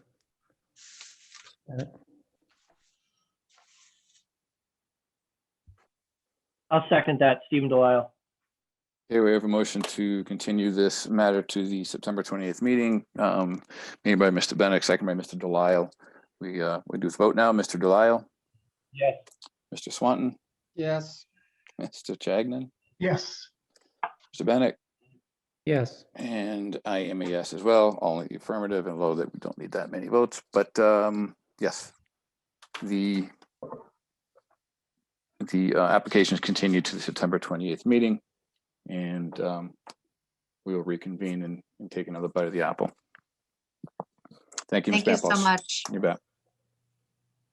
I now get to hand the gavel back to the chair, who, Mr. Ciampetti, who must be enjoying this from the sidelines. He may have left us, Mr. Moore. Do you think he did? That's my bet. Yeah, I do not see him on the our attendees list. So He's asleep. Yeah, look The at Irish roll. The Irish goodbye. Okay, great. So that concludes the public hearing portion of tonight's agenda. We will now move on to the business meeting, which starts with the approval of the minutes of 7/27/21. I assume everyone's taken a peek. Does anyone have any additions, corrections, comments, or are we moving to approve? I move we approve the minutes of 7/27/21. Second that, Stephen Delisle. We have moved to approve the minutes by Mr. Swanton, second by Mr. Delisle. We do the vote. Mr. Delisle? Yes. Mr. Swanton? Yes. Mr. Chagnon? Yes. Mr. Bennett? Yes. Mr. Moore? Yes. The meeting, the minutes of the meeting, 7/27, are approved. And the last thing in our business meeting would be if Andy Port wants to critique my performance on the last application. No, not at all, Chair. No, thank you. I won't keep you any longer. Thank you very much. We've been here, yeah. Just a quick note that we are efforting to try to get confirmation of in-person / hybrid meeting set up again. We've run into a little bit of a snag trying to get back into the council chambers as we were doing before the pandemic to reserve that room with any reliability. That seems to be for some reason an issue now. So we are looking to the senior center. However, they have, because they've already booked some of the nights that we normally meet, we're trying to work out whether they can relocate some of those events. So we're working on that. We'll circle back with you, but our plan is to try to make sure that both the planning board and the ZBA can meet in person or remote, the so-called hybrid setup, using the senior center moving forward, just so that we have a room that we can rely upon for meetings. So if you have any questions on that, let me know, but otherwise we'll circle back once we have confirmation of both location and technological issues being resolved. We'll be doing it similar to what the council's been doing. But again, we just ran into a bit of a snag trying to get into the council chambers as we had done previously. Just, can I ask a quick question, which is who took our night in the council chambers? As far as the council chambers, it's actually not a specific reservation. What we were told essentially was that I had reached out because we had previously had some double bookings, and knowing how awkward things have been with the pandemic going back and forth or remote and so forth, I had asked to make sure confirmation that when we booked the council chambers that we would not have a double booking, because I didn't want to have folks show up here and then find out they had to go to a different building or a different room, running into violations of the open meeting law. And the response I essentially got was that we wouldn't necessarily be able to reserve that room for us because councilors have the council itself has jurisdiction over the council chamber, and therefore they maybe still make it free to themselves for committee meetings that they may need to schedule on the fly. The problem we have with that on our end is that we actually advertise hearings in advance as to which building they're going to be in, and given that the auditorium wasn't set up for the technological end of this, it also has heating issues in the summer and cold issues in the winter. There's some debate about the auditorium not being a great location for it. So and that wasn't really contemplated when they were buying equipment for the hybrid setup. So at any rate, it's actually more a function of the council wanting to reserve the right to schedule meetings as needed, because they have lots of subcommittees they meet on a regular basis as well. And that is their room to sort of work with. So even though that has always been the practice at the time that I've been here, that we've used that room, because we couldn't use that with any reliance on the dates that we're advertising, and not wanting to run into any issues, certainly in trying to set up a hybrid meeting, which is adds more work for us and complications to make work smoothly than a normal meeting or a Zoom meeting, either way. We didn't want to run into any snags. So I spoke with the mayor, we talked about using the senior center, and now we are trying to make sure that that space does not have any conflicts. And we've just run into a few where some folks have been told they could use those rooms and those spaces on nights where this board or the planning board would typically meet. So it's just a little bit awkward because we're trying to coordinate and not ruffle other feathers and not bump anybody else from any rooms, but at the same time, have the ability to come back in person with a reliable location. Good times. Well, hopefully we can get that squared away. So that concludes the evening's festivities. As much as I'd like to hang, do we have a motion So to adjourn? I move we adjourn. Ken Swanton. Anyone second, or who seconded it? Panic. All right. Swanton moves to adjourn. Bennett seconds it. We do it by we'll do it by voice. All in favor? Aye. Aye. Any nays? The ayes have it. Meeting's adjourned. Thanks, everybody.